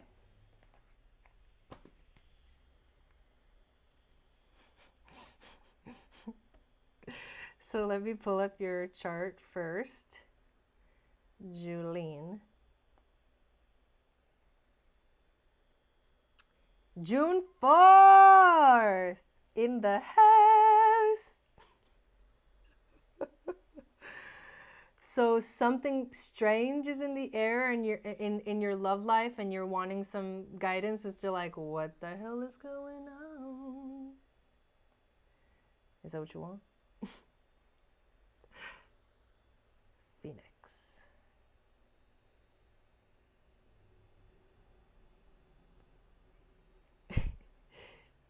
Okay, June 4th. 5:44 a.m.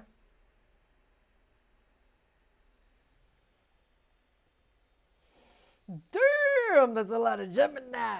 Yeah, Gemini North Node. Dang, I have a Gemini North Node too. I'm also, oh my God, girl. We have a lot of the same aspects. I have Sun in Gemini. I'm a Gemini rising. I have Venus in Gemini. I also have North Node in Gemini. And so do you. That means that what's going on for you in your love life is the same for me. Just kidding. Okay. Yes, I would love to do a full natal chart reading with you. So don't spoil it. Oh, okay. It is a little bit. You have some like a major grand square. Just like, was it Karen? No. Elizabeth, Michelle? I don't know who, I already lost track.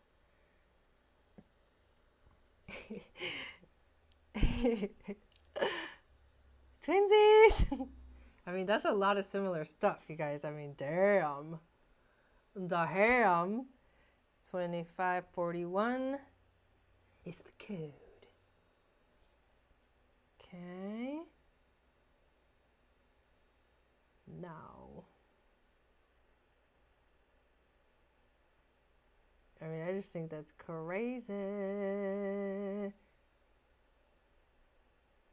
Oh my God, what's it doing? Same thing over and over. Ever since I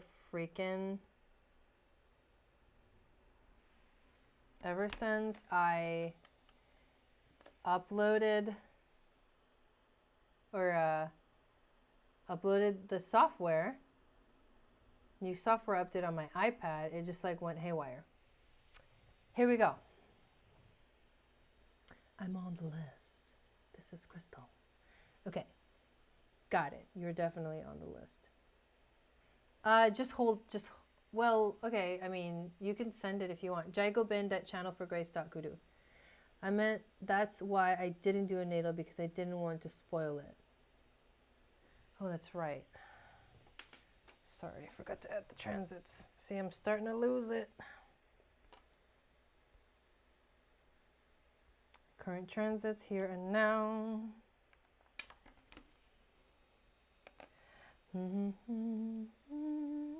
Doing like the reading for you is going to be like doing a reading for myself.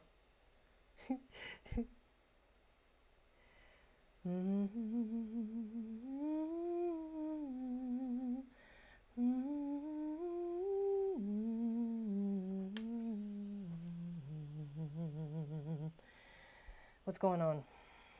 Okay, here we go.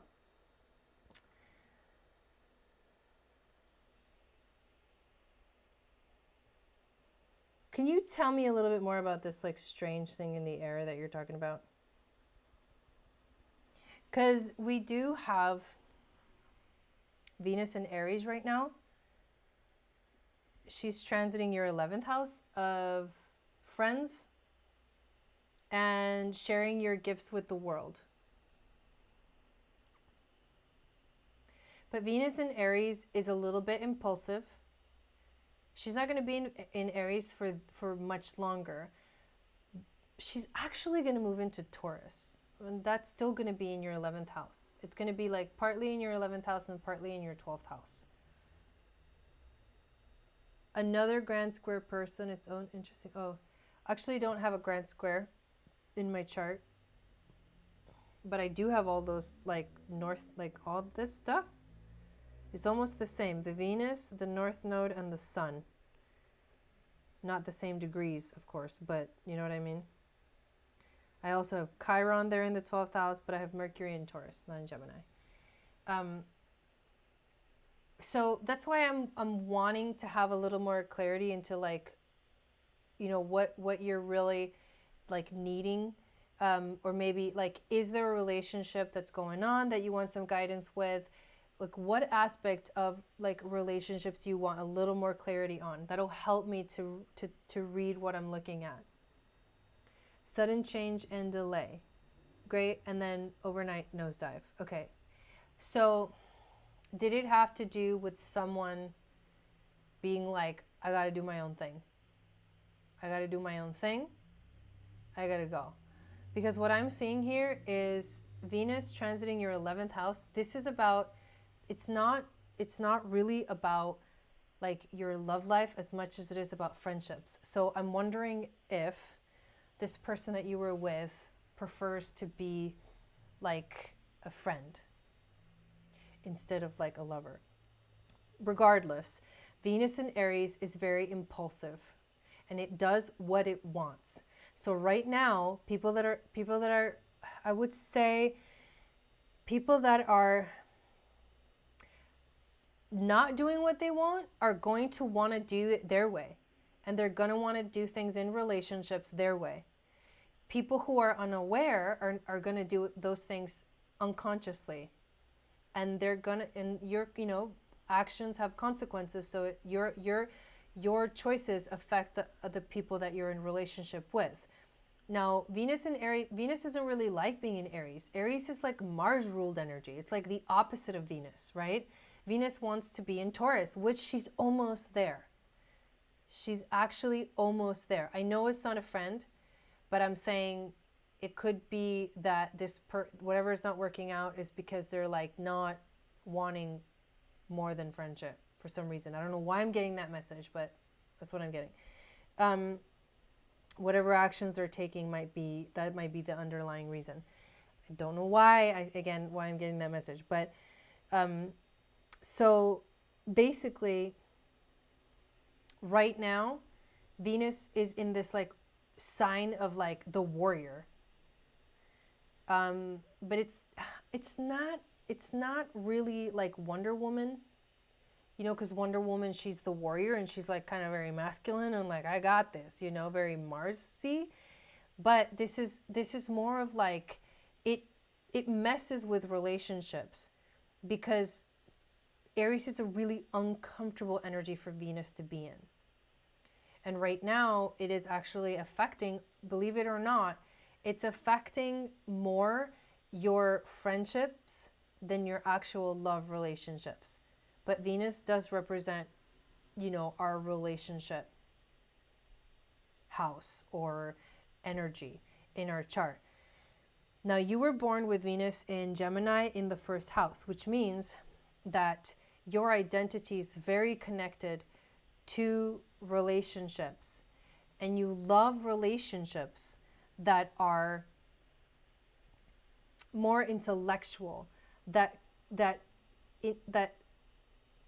what's the word I'm looking for? Challenge you mentally. Those are the things that are like really excite you about being in relationship. Now, Venus in Aries can create fights, conflict, tension in relationships right now.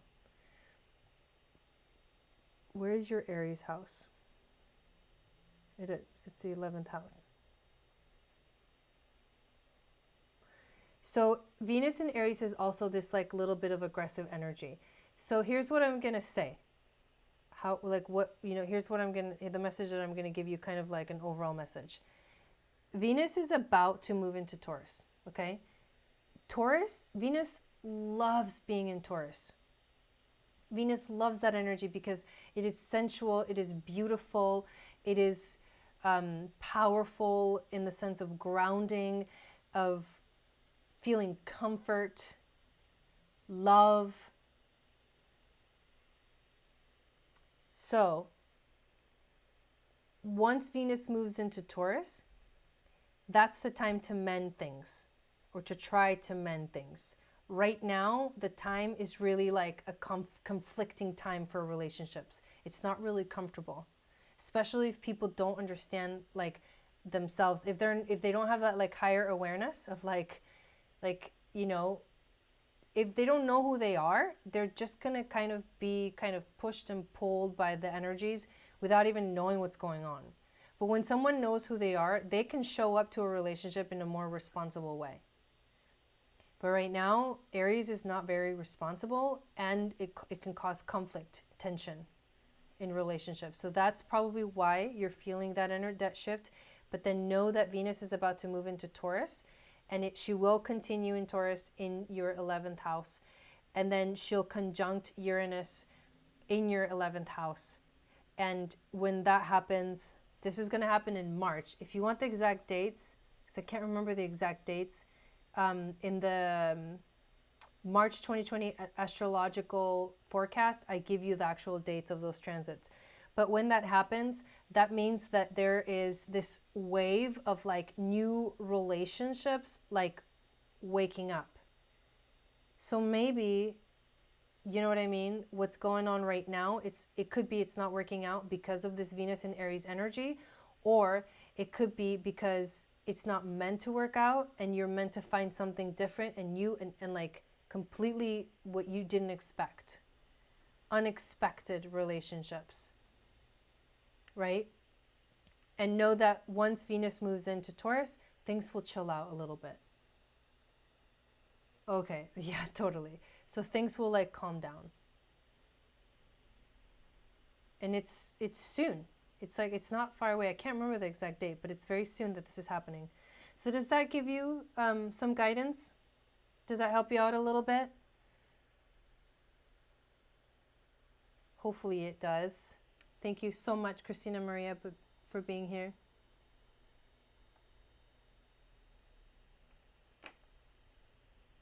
Right, exactly, Rebecca. It is definitely a starting point for sure.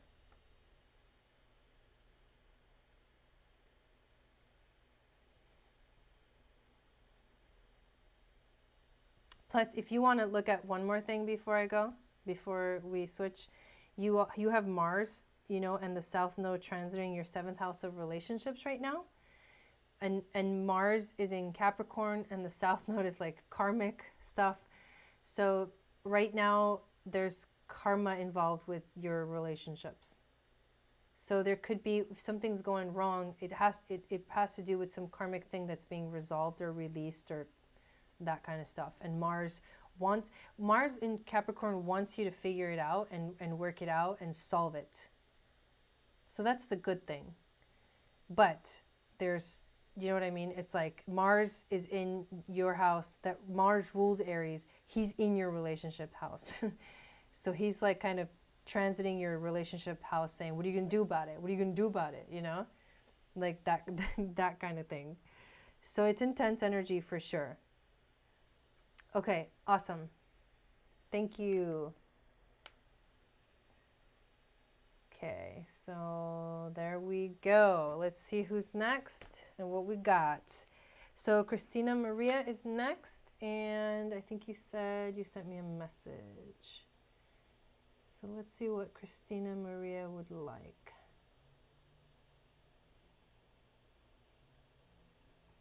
Okay, so you want a natal chart reading?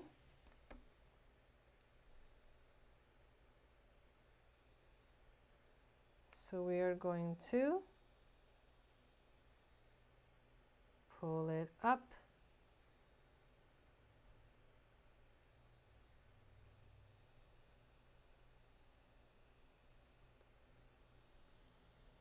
October 21st.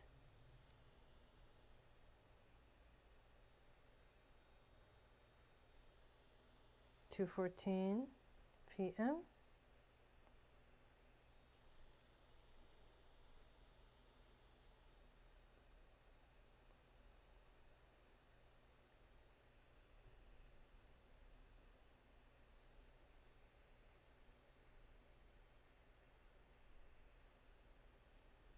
Let me make sure I got it right.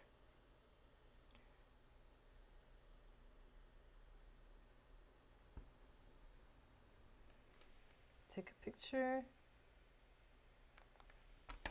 Okay, now I wasn't in the chat for a second there, so let me come back in and see what's going on.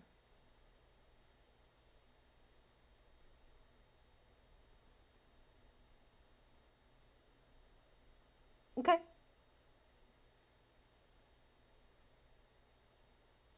That jumps at you about it currently is fine. About your natal chart? Okay. So let's get you, where am I on my, I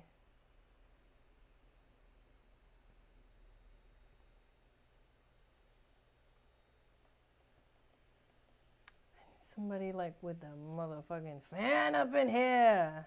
9, 5, 2, 7. Okay, I'm actually gonna go, give me a second. I'm gonna turn off the heater because it's actually on. Hang on.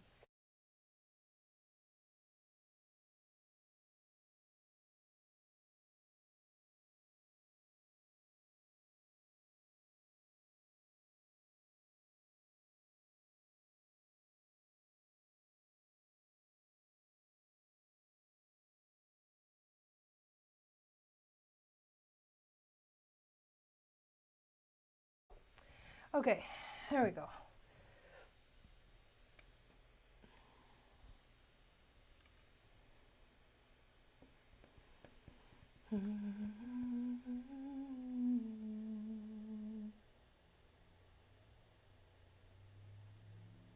Nad? Who's Nad? The lights are cooking our Jai. Hot stuff. Come on, computer, you can do it.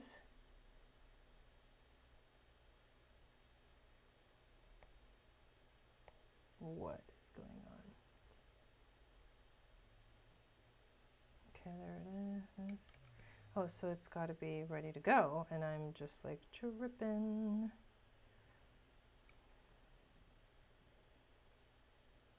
Okay, okay. Here we are. Here is Christina Maria's chart. So let's look at what we got. Dirt, there's a lot of Libra.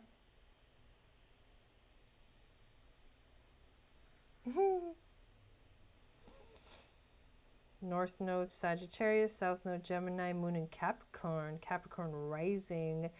Your rising opposing Saturn, who's in your 7th house. Chiron and Aries in the 3rd house. Dude. How old are you? Uranus conjuncting your sun? That's intense. It's all good though. Mars. Dude, Venus and Mars in Libra, plus your sun, plus Uranus, all in Libra, all conjunct. And Pluto like sitting right there like, in your 8th house. Damn. Okay. Sorry.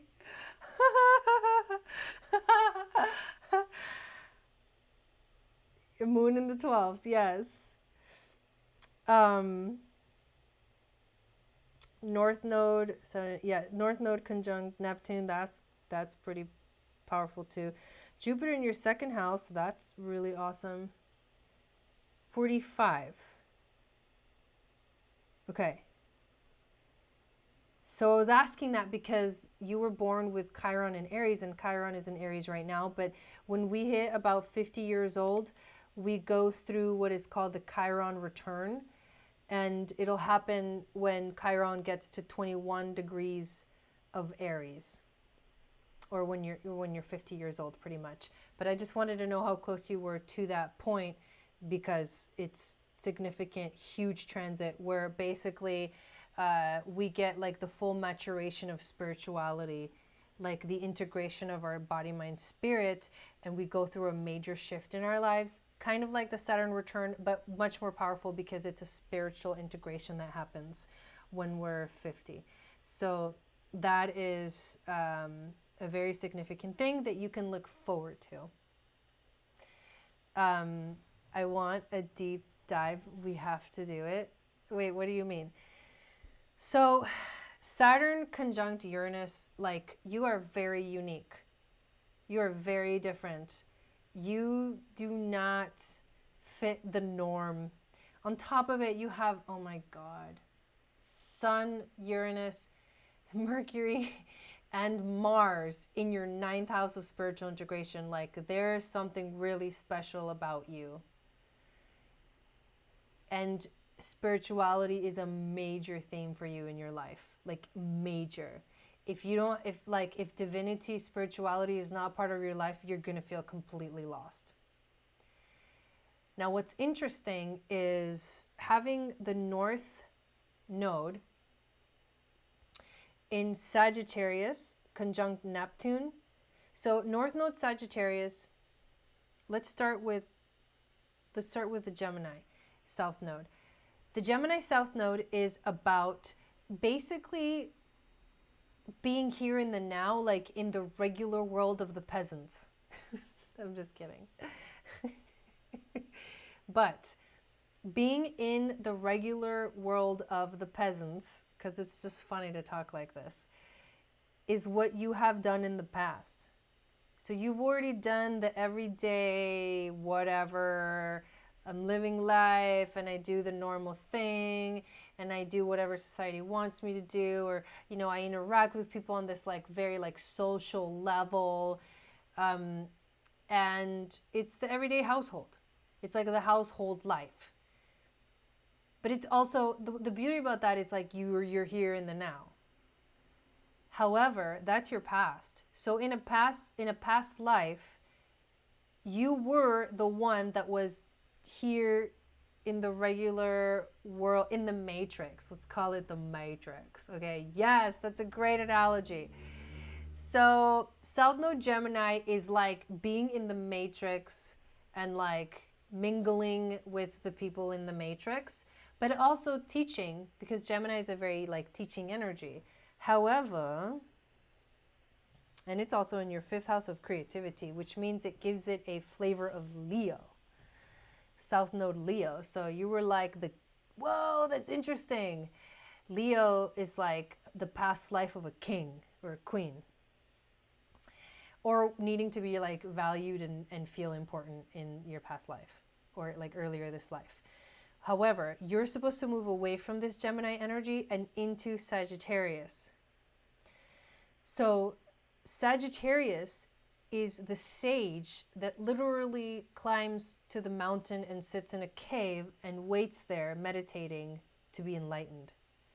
And then once they're done sitting in the cave, they come back down and they mingle with the people in the matrix. So they leave the matrix. And they're like, oh my God, there's a freaking matrix. I gotta go tell everybody. So then they come back down from the mountain and they gotta go tell everybody. You were a queen? You probably were. You totally were. So you're supposed to go to the cave this lifetime and go meditate. You're supposed to leave the matrix and go see that there is an actual matrix. It's intense. South Node, North Node. North Node, first of all, Sagittarius rules the 9th house where your freaking identity lies. Your sun is in your 9th house. That's your identity. That means that there's this intense Sagittarian desire to go and explore and discover the world. And that's part of like your main, like what you mainly need in your life. You need to focus on like that spiritual, finding the spiritual wisdom. I mean, that's like major. Get out of this matrix. Yeah. Your moon in Taurus, your moon in Capricorn makes you very practical, emotionally practical. It's opposing Saturn, which rules Capricorn. So that's kind of, and the moon and Saturn are in like opposing signs in your chart. That's really funny. The moon rules Cancer and Saturn rules Capricorn. And you've got the moon in Capricorn and Saturn in, they're like super unhappy. and they're opposing each other. They're like, you want to fight? You want to fight? So I'm just kidding. Your moon in Capricorn is like wanting to be really practical with your emotions, even though the moon naturally needs to be intuitive and flowy and let itself feel. Saturn is trying to be all feely when it's supposed to be stern, you know? So you have this like switched perspective. Like your moon is trying to see what Saturn sees, and Saturn is trying to see what the moon sees, which is actually a very beautiful thing. It's funny that they're opposing. But if they were in opposite signs, they would like, if they were in the opposite sign, they would normally be automatically be opposing anyways. But that's crazy because this is your rising sign. So this is the beginning of, remember, like your identity with yourself. And then this is the beginning of relationships. You know, you're very serious in relationships. Welcome to my hell. You're very serious in relationships because of that Saturn, but a little bit, the Cancer softens Saturn. So you could say that Saturn in Cancer lets itself feel a little bit more and not try to be so demanding and structured and with the rules and try to follow the rules. However, the moon doesn't really like being in Capricorn. The moon loves being in Cancer and in Taurus. And in Pisces. So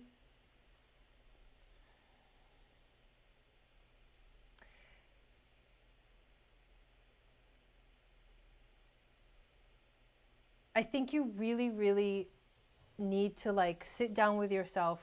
There's something interesting about that's really rare. That moon opposed Saturn and they're in their opposing like ruling signs, that's actually really rare. So this is some trying to teach you something. Like I really feel like it's trying to teach you something about yourself. Like it's asking you to look at your emotions differently, and then it's asking you to like soften a little bit when it comes to like structures in your life and living by the rules. You're not really meant to live by the rules. You have Uranus conjunct your sun. It's like the opposite of rules. It's like, I'm going to go do my own thing and peace.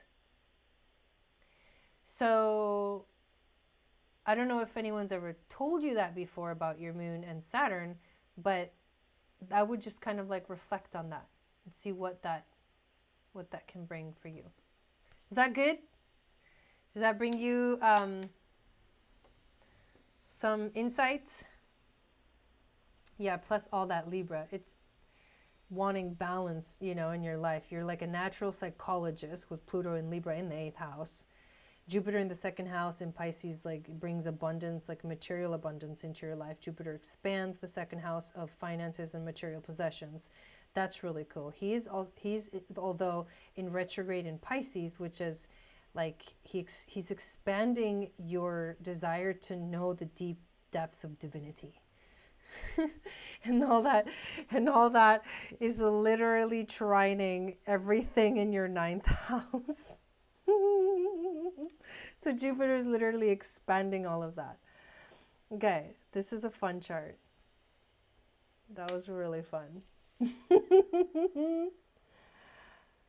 Okay, sounds good. Yeah, that's really fun because then we can look at Aries and more of the nodes and all of the aspects that are going on. Okay, thank you. So let's check the list. My dog's getting hungry. So Dawn, if you're in here, let me know. Otherwise, we'll move to, so we have left on the list Dawn, Crystal, Stephanie, and Lash. Dawn said she was going to be gone for a minute.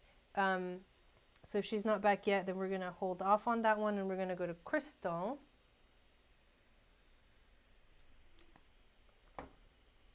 But I can't remember what Dawn wanted. So let me go look real quick. Oh, you're here. So let me look to see if you left a message on PayPal. No, you didn't. Okay. So why don't you tell me what you want to know, Dawn, and whether you want me to do the natal chart reading or the tarot. You guys still doing good? I'm still going strong. I kind of want to put my hair up, but look, I'm see-through. Dun, dun, dun. I'm totally gonna tie my hair up. If I can find a hair tie. No. No. Ooh, love. She wants to know about love. Okay. Can you do me a favor? And, ooh, I like this look. Give me your info, because I don't think I have your chart saved.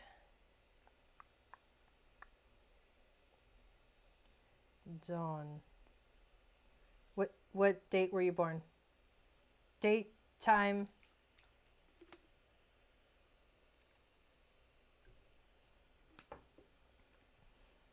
Location.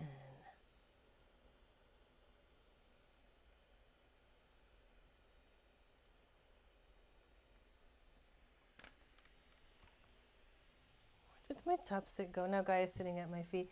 Hey, babe. Yes, and thank you, Christina Maria, for moderating. Everybody give her some love. You emailed me.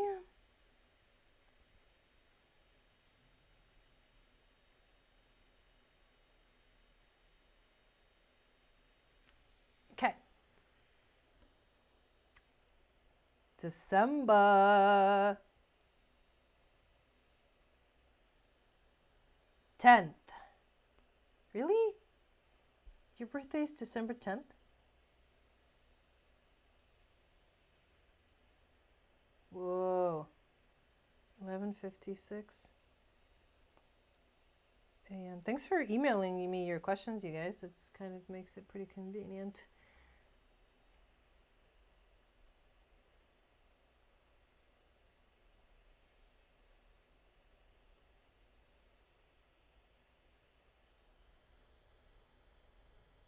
Sexy bun! Hey, Jason! Welcome in. Thanks for coming over here from Periscope. Appreciate that. Okay, so it's correct. Sorry, I don't remember everybody's stuff. Okay, December 10th, 1964, 11:56 a.m. All right. Where did it go? Okay, go. Go. So then we want to add the current transits for here and now. And we take a picture. And then we go to photos. Almost there.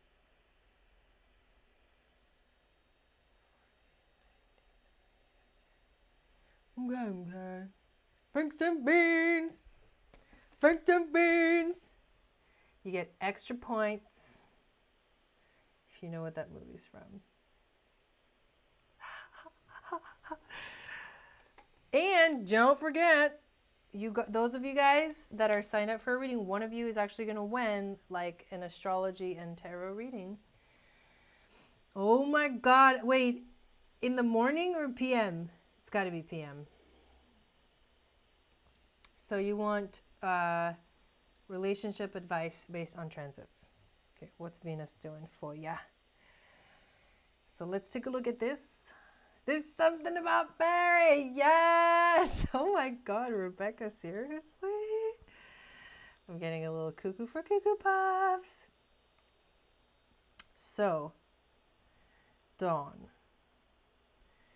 Right. Ooh. That's interesting.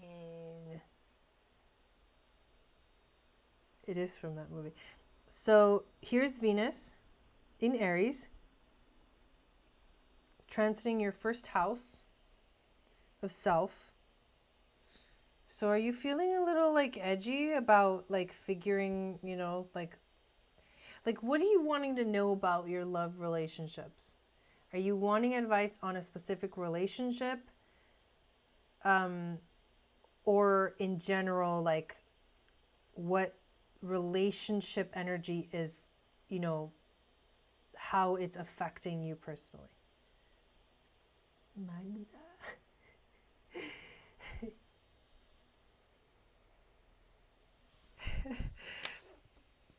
It is really funny.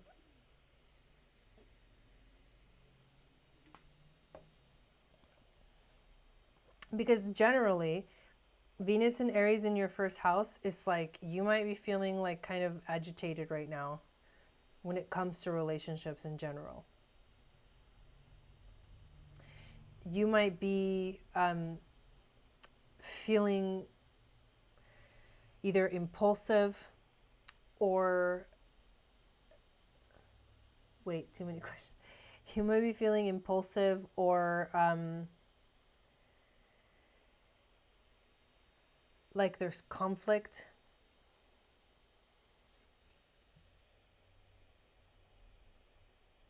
Oh my God, I have no idea what you're saying, Dawn. Can you reply in complete sentences? Okay, so however, like I mentioned, who did I just do a reading for with Venus? She's about to move into Taurus.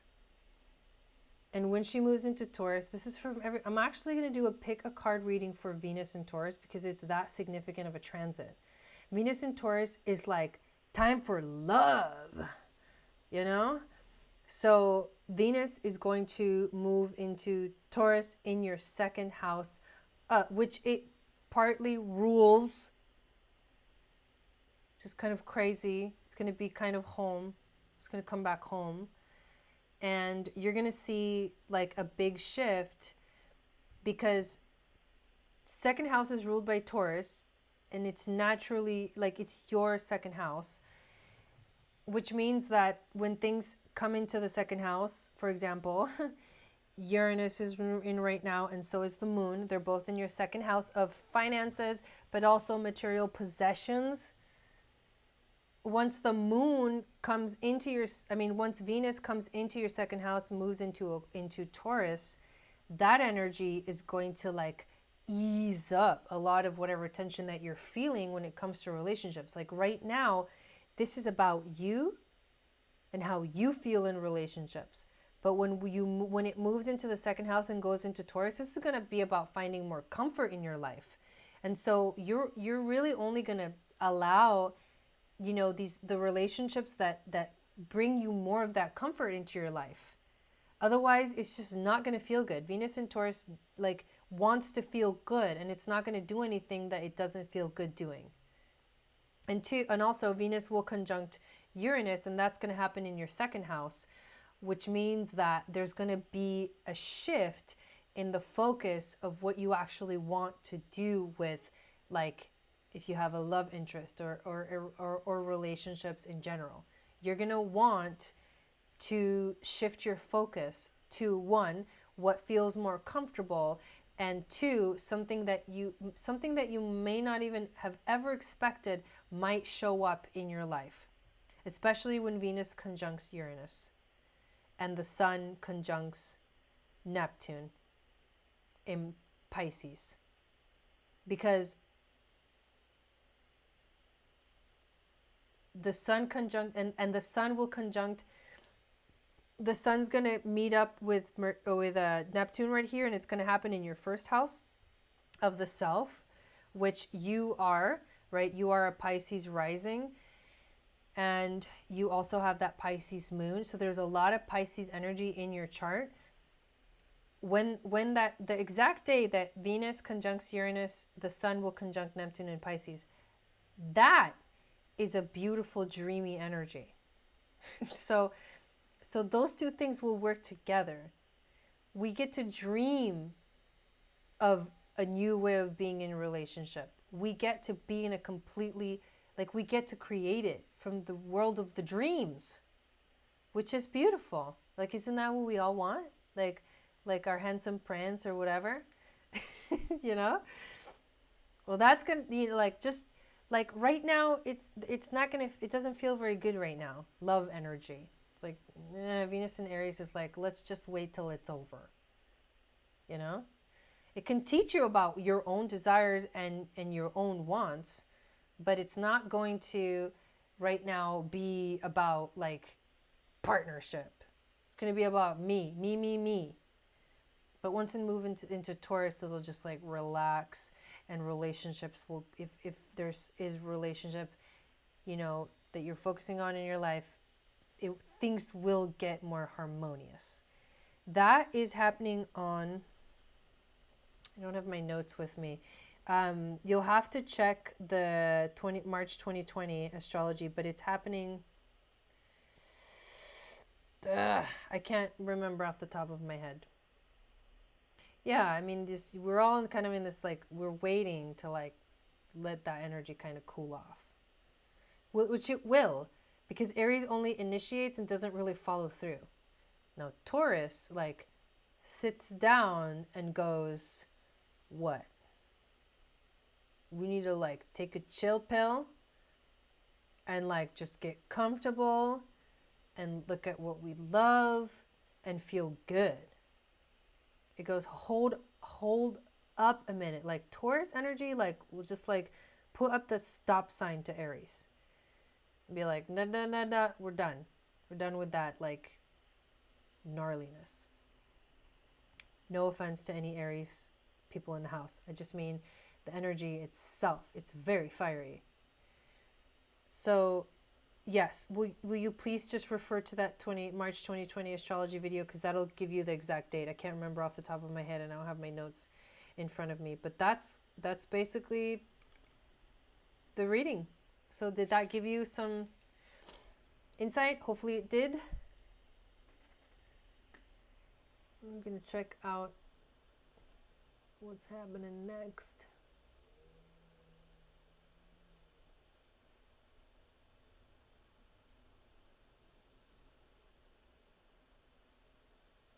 I'm reading Crystal's question.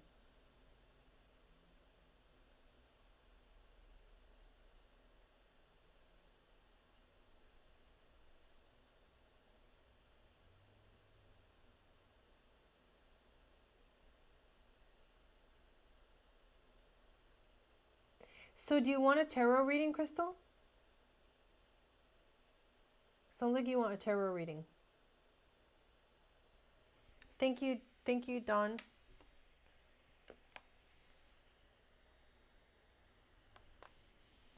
I honestly like, I think it's before that. Alexa.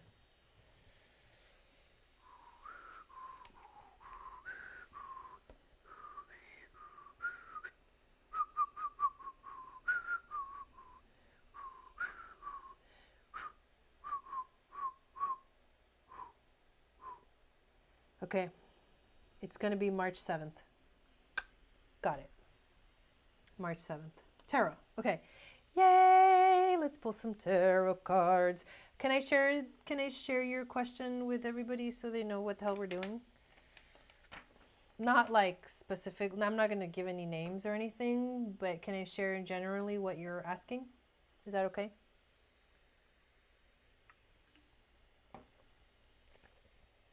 You're welcome. And we have Crystal, Stephanie, and then Lash. Thank you guys so much for your patience with me tonight. Are you guys enjoying these readings? We've been on for 2.5 hours, but I'm still feeling good. That makes me happy. Okay, so what Lavish Lizards is dealing with right now is a divorce. And she's wanting some more guidance into what is going on with her husband that she is divorcing right now. She's getting a lot of intuitive hits about what's going on over there, but she's not sure, so she's wanting more guidance. And there's a lot of synchronistic things going on in the chat today, like people coming into the chat that have the same names as like her sister and her mom, who she actually she's not in any contact with. Okay, was that general enough? Hopefully. Yeah, okay. And really, it's flown by. Nice. You replay with your kitties? Nice. Okay, thank you guys. Thank you, thank you, thank you. Really? Dude, that happened to me during... Whose reading was that? That was crazy. Oh my god, the Five of Wands. Get out. Get out! Yes, clarification and truth. Okay.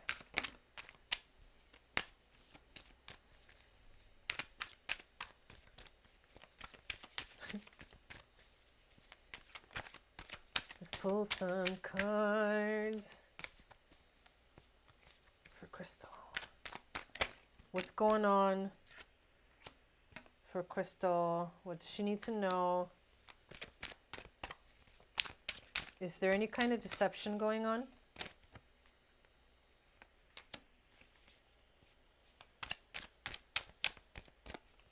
Oh, yeah?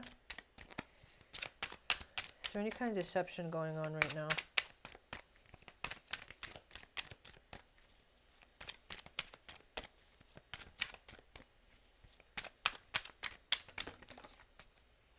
Okay. Huh.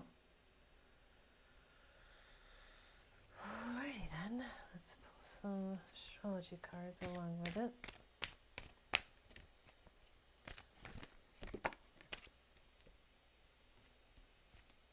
Is there like a lot of money involved in this divorce? Curious. Yeah.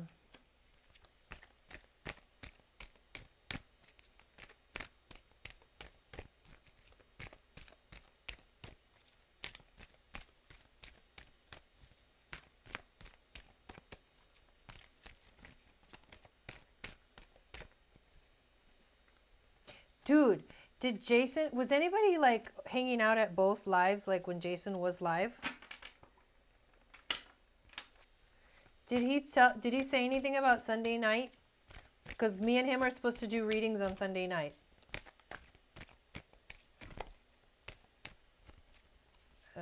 Cashed out and hit. Okay. Yikes! Because we got the Four of Pentacles, which I'll tell you what it's about, but it sounds kind of gnarly. Okay. I think you may be right about that. Or something of the like. Okay, let me get my little clarifier.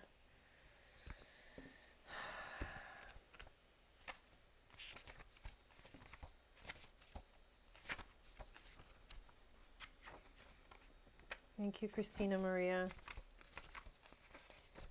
Yes, make sure you guys sign up for my newsletter if you haven't yet.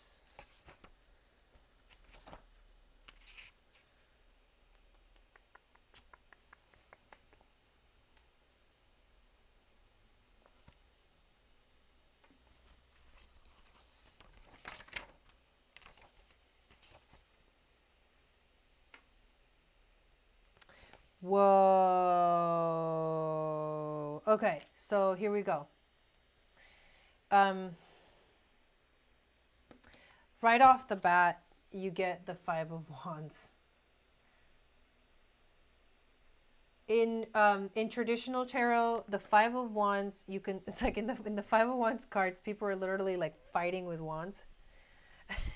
They're like, rah, they're like fighting each other. That's like, here's the thing, there's a conflict. I mean, hands down, that's like what's happening. It's not, you know what I mean? It doesn't give us a lot of insight, but it does say this is like definitely an energy of people are not seeing eye to eye, and there's conflict here. So, and conflict always needs resolution, and you can't always have that when it's like a divorce, especially if like if you each have like lawyers.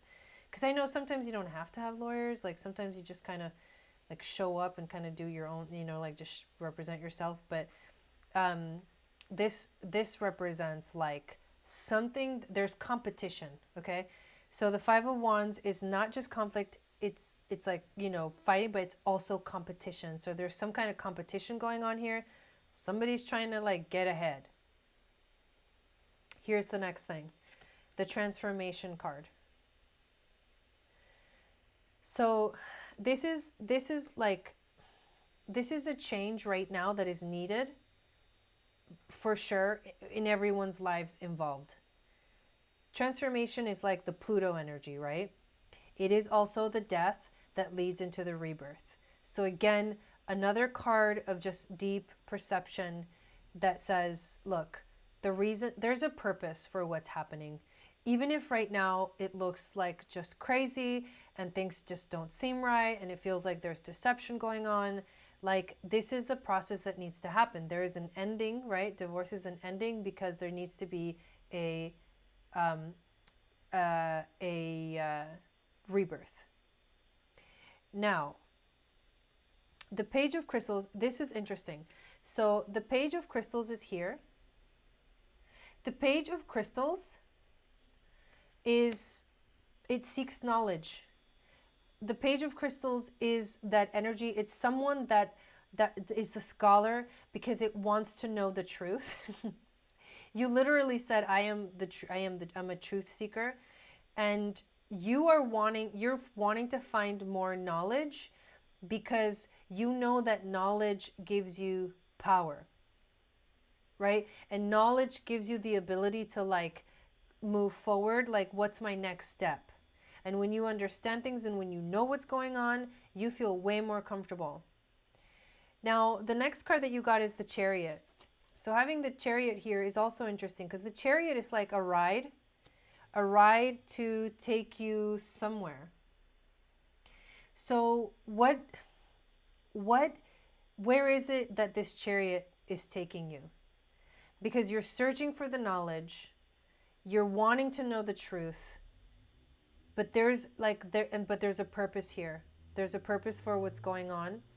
And with the Chariot card, it's like, what's the next card, right? So we got to look at the next card. Where's this Chariot card trying to take you? And it's not really that good of a place. Sorry, I'm not laughing. Because it's taking you straight to the Five of Swords. And in the Five of Swords, in the traditional Five of Swords, there's two figures on the card, and they stand apart, and they're solitary. This is crazy. They symbolize defeat, perhaps an empty victory. So ideas associated with the Five of Swords are cowardliness, devastation, and shame. However,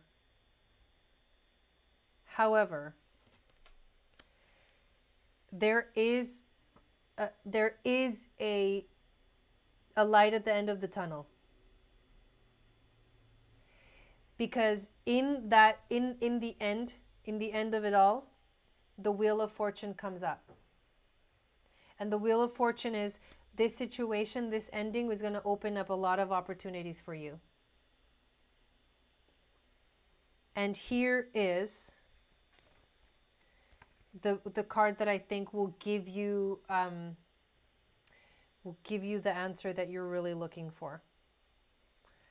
And it's the Four of Crystals. Because the Four of Crystals, which is also the Four of Pentacles, and I mean, interestingly enough, it's a man, right? The Four of Crystals represents someone who is selfish with his money, his or her money, or with their emotions. And they guard themselves from being too, you have to guard yourself from being too enamored with that, right? With power and money. But the four of, I just fell on the floor. The Four of Crystals is like someone's hiding, someone's hoarding. Someone doesn't want to let go, doesn't want to release, and that's going to cause a lot of tension. It's going to cause a lot of tension. And until that energy, until that's like, you know what I mean? The hand opens up and releases, there's going to be like, you know, sometimes like people go out fighting, you know, they never resolve anything in their lives. But I do feel like there is someone here who is being very greedy and very hoardy and definitely like not wanting to let go or release of something. So, I mean, I feel like your intuition's kind of telling you something very clearly. And the last card you get is the Knight of Crystals, or the Knight of Pentacles.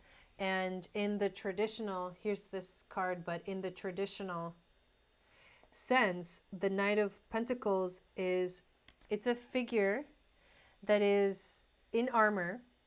So it's got like protective gear, but it is also the embodiment of trustworthiness and reliability. It is someone who honors his responsibilities, and it represents someone who cares for nature and the animal world.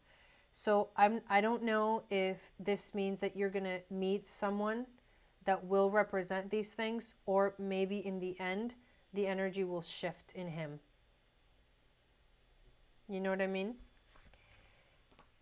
The 3 cards that you got, the astrology cards, are Uranus. So you got to get ready for unexpected twists and turns. Get ready for unexpected twists and turns when it comes to your relationships and your partnerships. So this is going to be an unexpected ending to what's going on here. And focus on yourself. Focus on happiness. Focus on joy right now. I would say don't really waste too much time on focusing on the negative of it. Because like you got the Wheel of Fortune, which is a very positive card. You got the Chariot, which is another positive card. There's a transformation here. So within the realm of like the craziness, there is some real purpose behind this. Yeah, have some fun. Focus on the joy. When you go see your lawyer, like that's when you give your energy to that, and that's when you focus on that. But then the rest of the time, like don't waste your energy like thinking about whether he's deceiving you or not, because it will work itself out and it will bring more opportunities, even if it's unexpected what happens and what comes up. So thank you for having me do that reading for you, Crystal, and I hope that brought you some guidance. So next we have Stephanie. I'm going to go into PayPal and check if you left a message.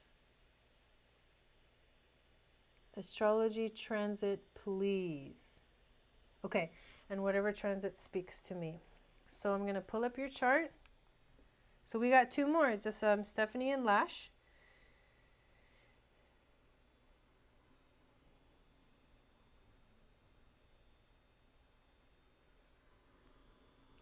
January 4th, 1986. 12:17 p.m. Bay Shore.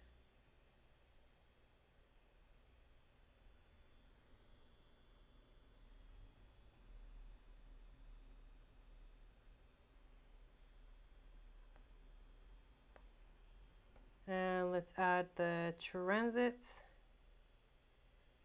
Okay, take a picture.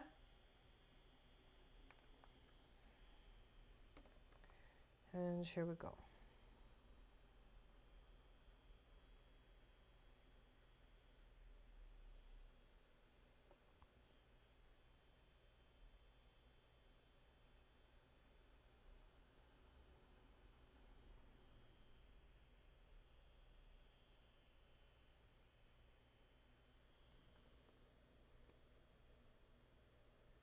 Welcome in.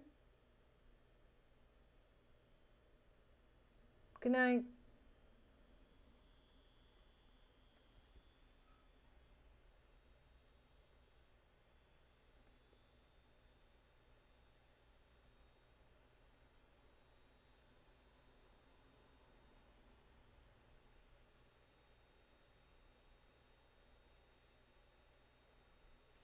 All right, let's see what stands out.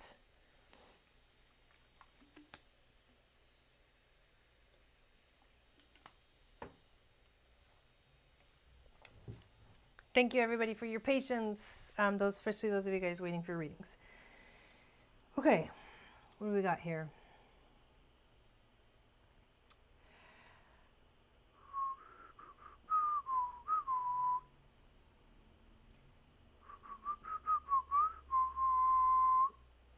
You're actually going right now in your life with this Uranus and Taurus transit, you're going through a period in your life where you are reinventing yourself.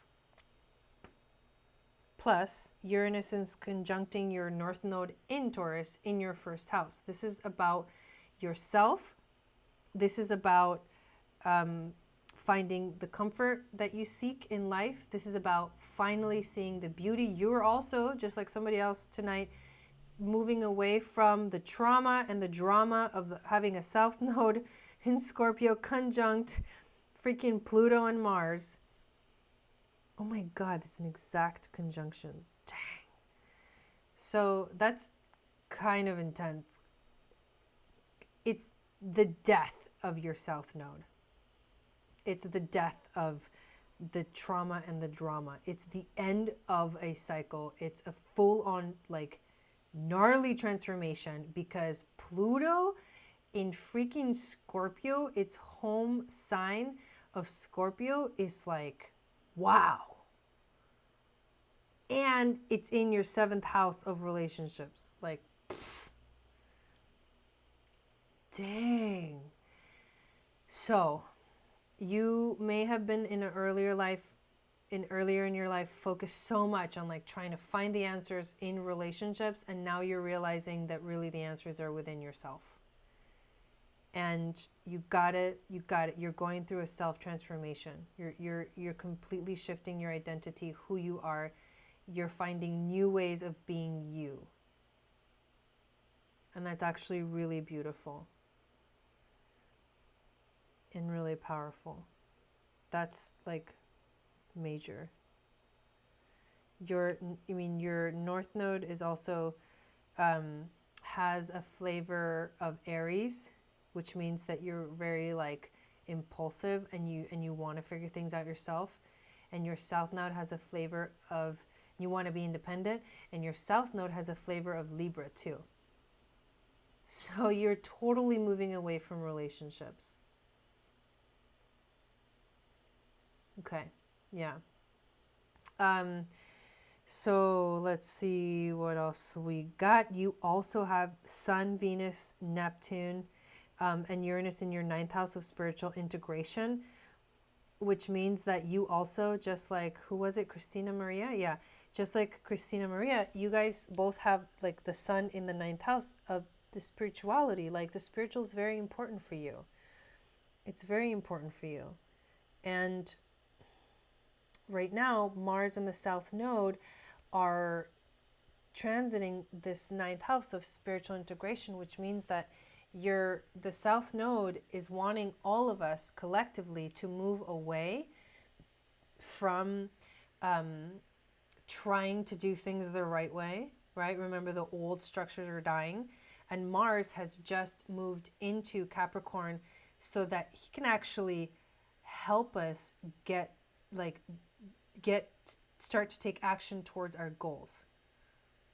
And Mars rules Aries, and Aries is that warrior energy, and it is where your like North Node has a flavor of, because it's in your 1st house. So there is a connection there between Mars in general in your chart.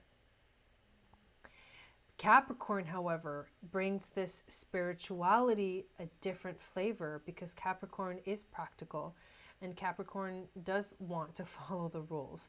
But now you're being tested. Your spirituality is being tested, and you are being asked to look at it in a completely different way. To look, because this reinventing of yourself that's happening right now with Uranus and Taurus is literally, it's connected to your Sun. It's connected to your 9th house. You're reinventing who you are, and you're having to, because the North Node is in Cancer, right? And the North Node wants us to connect to what we love, our heart center, our heart space, and be comfortable in that space, and let go of trying to do things a certain way, and let go of structure, and be more like flowy and in our heart space. So that's new for you. That's like opposite what you were kind of born with, but that's part of the transition that's going on here. It's part of what's changing and what's shifting for you right now. So there's a lot of like personal sort of transformations and understandings going on. Now, you just said you let go yesterday. You don't know if you want to do this career anymore. Well, look at this. In your 10th house, you've got Saturn, Pluto, and Jupiter. This means that the Saturn-Pluto conjunction, well, Saturn, Pluto, and Jupiter are transiting your 10th house of career. And when Saturn passed Pluto and conjuncted to Pluto and then crossed over, that was the end of the old. And that's your career house. So whatever career you have been in has now died. And it does not serve you anymore. And that's why you have finally let go. That's really powerful. Like, congratulations, because that's exactly what needed to happen. You needed to let go. And now, because Jupiter is right there, Jupiter will help you figure out a new way of doing it. Will help you figure out a different path to take, but one that is very aware of what's going on, and one that is going to do the work that needs to happen to make it, to get there, to reach its goal. That's what Jupiter in Capricorn is. It'll help you reach that new goal. And when Jupiter conjuncts Pluto, the 3 times that it happens this year, those are going to be activations for you to regain your power and find something that works for you, just like it is for Alexa in her career house, to find something that career-wise that does align with you. And you're going to feel more comfortable somewhere where you are more of in a spiritual way, something with more spirituality focused, I'm going to say. Let's see what you have at the cusp of this house. But you are very like career oriented. You're very career oriented. Like you care. You care about doing things right. And yeah, bookkeeping is definitely something that I could see this chart doing. But I also, it's not spiritual. Bookkeeping is like the opposite of spiritual. Bookkeeping is like South Node Capricorn. Right? What is more like structured and like forced into a thing than bookkeeping? You know what I'm saying? So find something your heart wants to take over right now. You need to let it. Yeah. So I hope that gave you some guidance, that reading helped you. That was actually really sweet. So those are the main things that I see that are going on for you right now.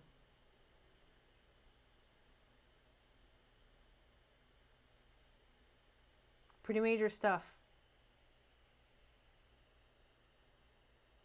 Yeah, I'm glad you left it. So Lash Boss. I actually closed the list, and I this is almost like we're coming up on 3 hours now. So I'm getting pretty tired, and it's like better for me to be like more fresh energy. I can see that this is definitely something that people love, so I will try to do it more often, you guys. But we do have one last person on the list, and it is Lash Boss. Are you still in here? You're welcome, Steph. I'm gonna go back and see if he actually left the question, or I don't think it was a he, but we'll see. Sorry, I didn't mean to call you a he if you're a she. They did want a natal chart reading.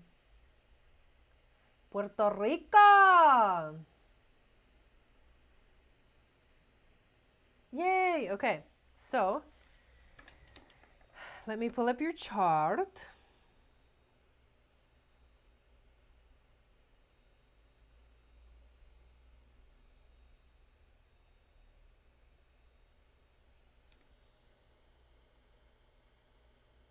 Okay. Can you tell me, like, I really hate to ask this question. Can you please tell me if you're no, you gotta be a female. I'm sorry.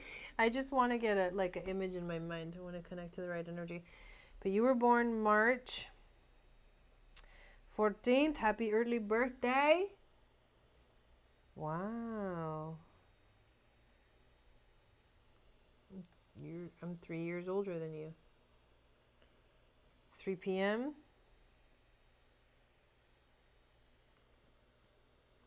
Ponce.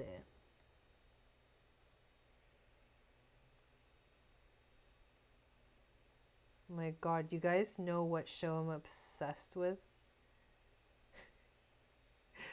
Do you guys seriously know what show I'm obsessed with? Okay, March 14th, 1987 at 3 p.m. Ponce, Puerto Rico.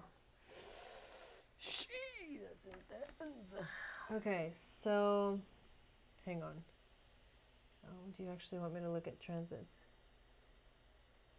Oh, you want me to look at your natal chart at what it says about children and marriage? Okay.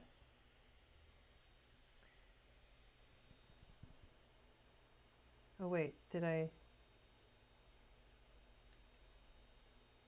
Hang on, did I just take a picture of it or not? I'm so freaking getting out of it. Nope, I did not.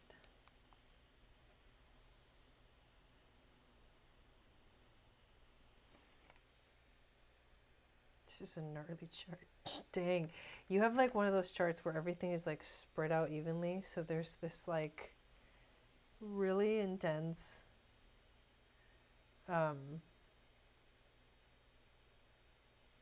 there's this really intense aspect going on because everything is so spread out. So everything is aspecting everything. So, well, children, 5th house, marriage, 7th house. Let's see what's going on. So are you wanting to know whether you're going to have children? Like, are you married? Like, will you give me a little more information so I can read this correctly for you? God, that's a lot of aspects. What is going on here? It would take me such a long time to do like a full-on extended chart reading for this chart. I would be sitting there like for hours and hours looking at all the transits. I mean, all the aspects. Do you know, how much do you know about your chart? So you're a Pisces sun, you're a Virgo moon, you're a Leo ascendant. Venus is in Aquarius in your 7th house. North node, Aries, South node, Libra. Ooh, in the 9th and the 3rd houses. Okay, I have one child, lost another, and would like more. I am dating someone for 4 years now. Okay. So that actually explains what I'm looking at. God, I love seeing like the connections in like between people's natal chart and like their lives. So let me tell you what I see in your 5th house. So the 5th house is creativity, but it also rules children. It is ruled by Leo. You actually have Sagittarius at the cusp of your 5th house, and Sagittarius is the truth seeker. He is also the explorer, like Dora the Exploradora, and he wants to go on spiritual quests. Does not like structure, wants to be independent. Usually like that energy wants to be like doing its own thing, and loves freedom. You have Saturn, almost, it's not an exact conjunction, but it is conjunct Uranus. So what does Saturn represent? Saturn is structure. Saturn is like government, it's the rules, it's authority, it's the father figure. In Sagittarius, I think he gets a little bit wild. Like I think he wants to like it's almost like Sagittarius, Saturn can't really like structure, and rulership, or like a prison can't hold Sagittarius energy in. So I don't think that Saturn really likes to be in Sagittarius, because it Sagittarius wants to kind of like shift Saturn and shake it up into like being more open-minded and exploratory and more spiritual. And Saturn is like, no, that's not what I'm about. So it won't necessarily like being in Sagittarius, but in Sagittarius, it kind of shakes it up and breaks it down a little bit. On top of that, so this is Saturn, like honestly, like this aspect, Saturn is like hating right now, because right next to it is Uranus in Sagittarius, and they're in your 5th house. So Uranus is shaking it up even more. And Uranus is about different, it's being unique, it's independent. Uranus kind of can hang with Sagittarius energy, because Sagittarius wants to be free and wants to go explore and wants to find new things, you know, and that's what Uranus is all about. But Uranus is unexpected things. And a conjunction with Saturn shows an unexpected breakdown of something here in your 5th house. And that's unexpected breakdown of what you thought was supposed to be like normal is not. Like, you do not have the normal life when it comes to the aspect of children. And it's not anything bad. It's just unique. And I'm sure that with this whole mess in here of a million aspects, like if I actually like looked at your chart way more deeply than this and looked at every single one of these transits, we would find more communication with this aspect in your life. So are you going to have more kids? I don't know, unless I look at some kind of transit, some kind of time frame, you know. But this does explain like the situation that you just explained, that you just told me about your children. It's kind of crazy.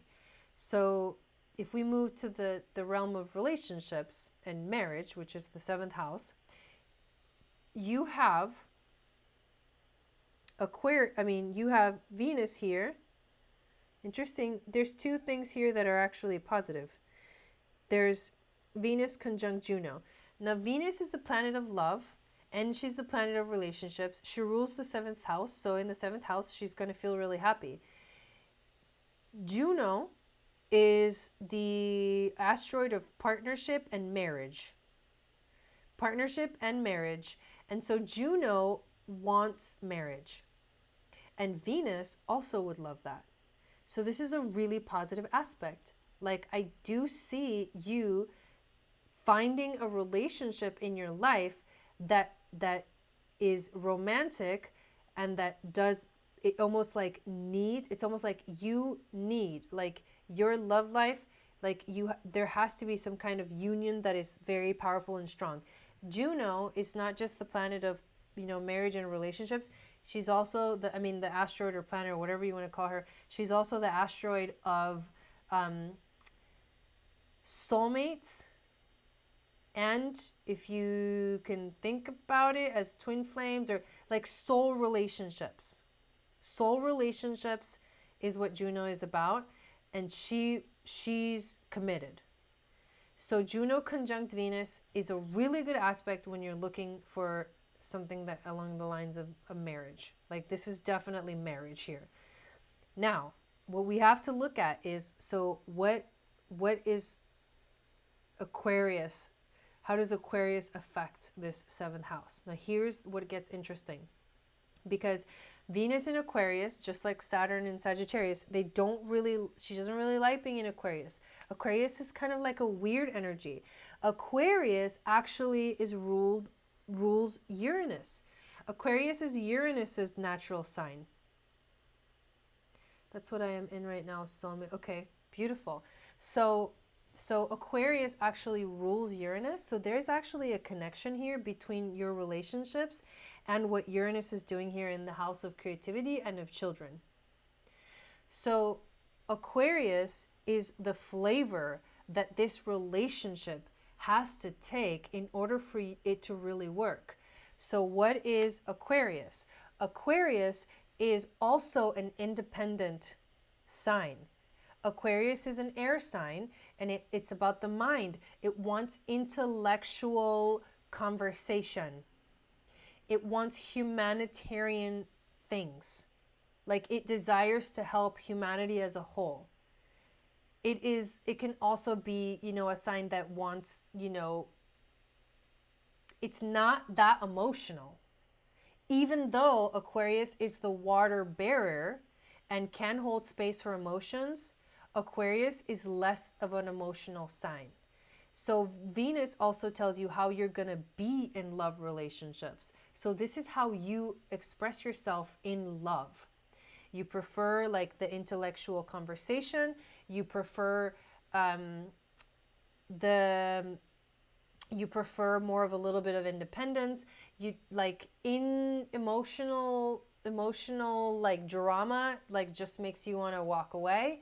And so, and because Juno is also in Aquarius conjunct Venus, this means that you have to you also need a relationship that's going to allow you to express those things in your life. So if the relationship that you're in right now is giving you all of those needs, then more than likely it will definitely work out long term. But now you know what to look for and what you really desire in your life when it comes to love and relationships. You need more of that intellectual activation, and in Aquarius energy wants to express its thoughts more than its feelings. And sometimes in a relationship that's difficult because people want to know how you feel. They don't want to know what you think. They already know that, like they want to know how you feel. They want to connect on a more deeper level, and Aquarius doesn't really want to go that deep. It's a little bit of avoidance of that depth. So what you have to work on is like finding the balance between that and being really in your heart center. But also it won't be that difficult either because you're also a Leo rising. And the Leo rising gives you that like deep love connection because Leos can have really big hearts. So I think this is like a beautiful energy. I think I totally see that there's definitely like marriage is definitely in like a deep long-term committed union is definitely in your chart, and in your 5th house of children and creativity. Like this relationship can definitely feed into the 5th house because of the connection between Aquarius and Uranus, which rules Aquarius. So I'm going to leave it at that. And ladies and gentlemen, we are complete. Oh my God. I can't believe I did that. That was like 3 hours. But I so appreciate you guys for like hanging out with me. Those of you that stayed here this entire time and waited for your reading. And then those of you that just kind of hung out and watched, thank you for that too. I really appreciate it. And I hope you guys have an awesome weekend. Thank God it's Friday. You're welcome. Please subscribe. Definitely hit the notification bell. And give this video a thumbs up. If you're here live, make sure you X out of the chat real quick and go give the video a thumbs up. And what I'm going to do for the reading is I'm going to make little slips of paper with all of the names. You're welcome for everybody that submitted, that signed up for a reading today. And then we'll do a video probably sometime maybe next week. Like maybe I'll reveal the winner. Let's see what's going on next week. Do I have anything? So sometime next week I'll go live to reveal the winner. And I'll do it live. So I'm trying to think. I should just decide on an actual, I'm thinking Monday night might be nice to do that. Just look out for that, you guys. But in one of those videos next week, I will announce the winner and I'll let you know that it's happening. And then somehow I'll get in contact with you, because I think through PayPal I can definitely get in contact with you. So yeah, we'll do that, and we'll have an awesome time, and I can't wait to do your reading if you win it. Like I'll pick the little thing live, so you guys know I'm not cheating. Okay, I'm gonna go. Thank you so much. I will see you again very, very soon. Definitely go watch the March 2020 astrological forecast and the March 2020 pick a card reading to get more insight into what the month of March is going to bring for you. And sign up for my newsletter, and everything is in the description below. Love you guys. Thank you so much, Christina Maria, for moderating tonight. You were like the most amazing moderator. I really appreciate it. And I will be doing this more often for you guys, because it actually was really fun for me. Thank you, thank you, thank you. See you guys soon. Sat Nam.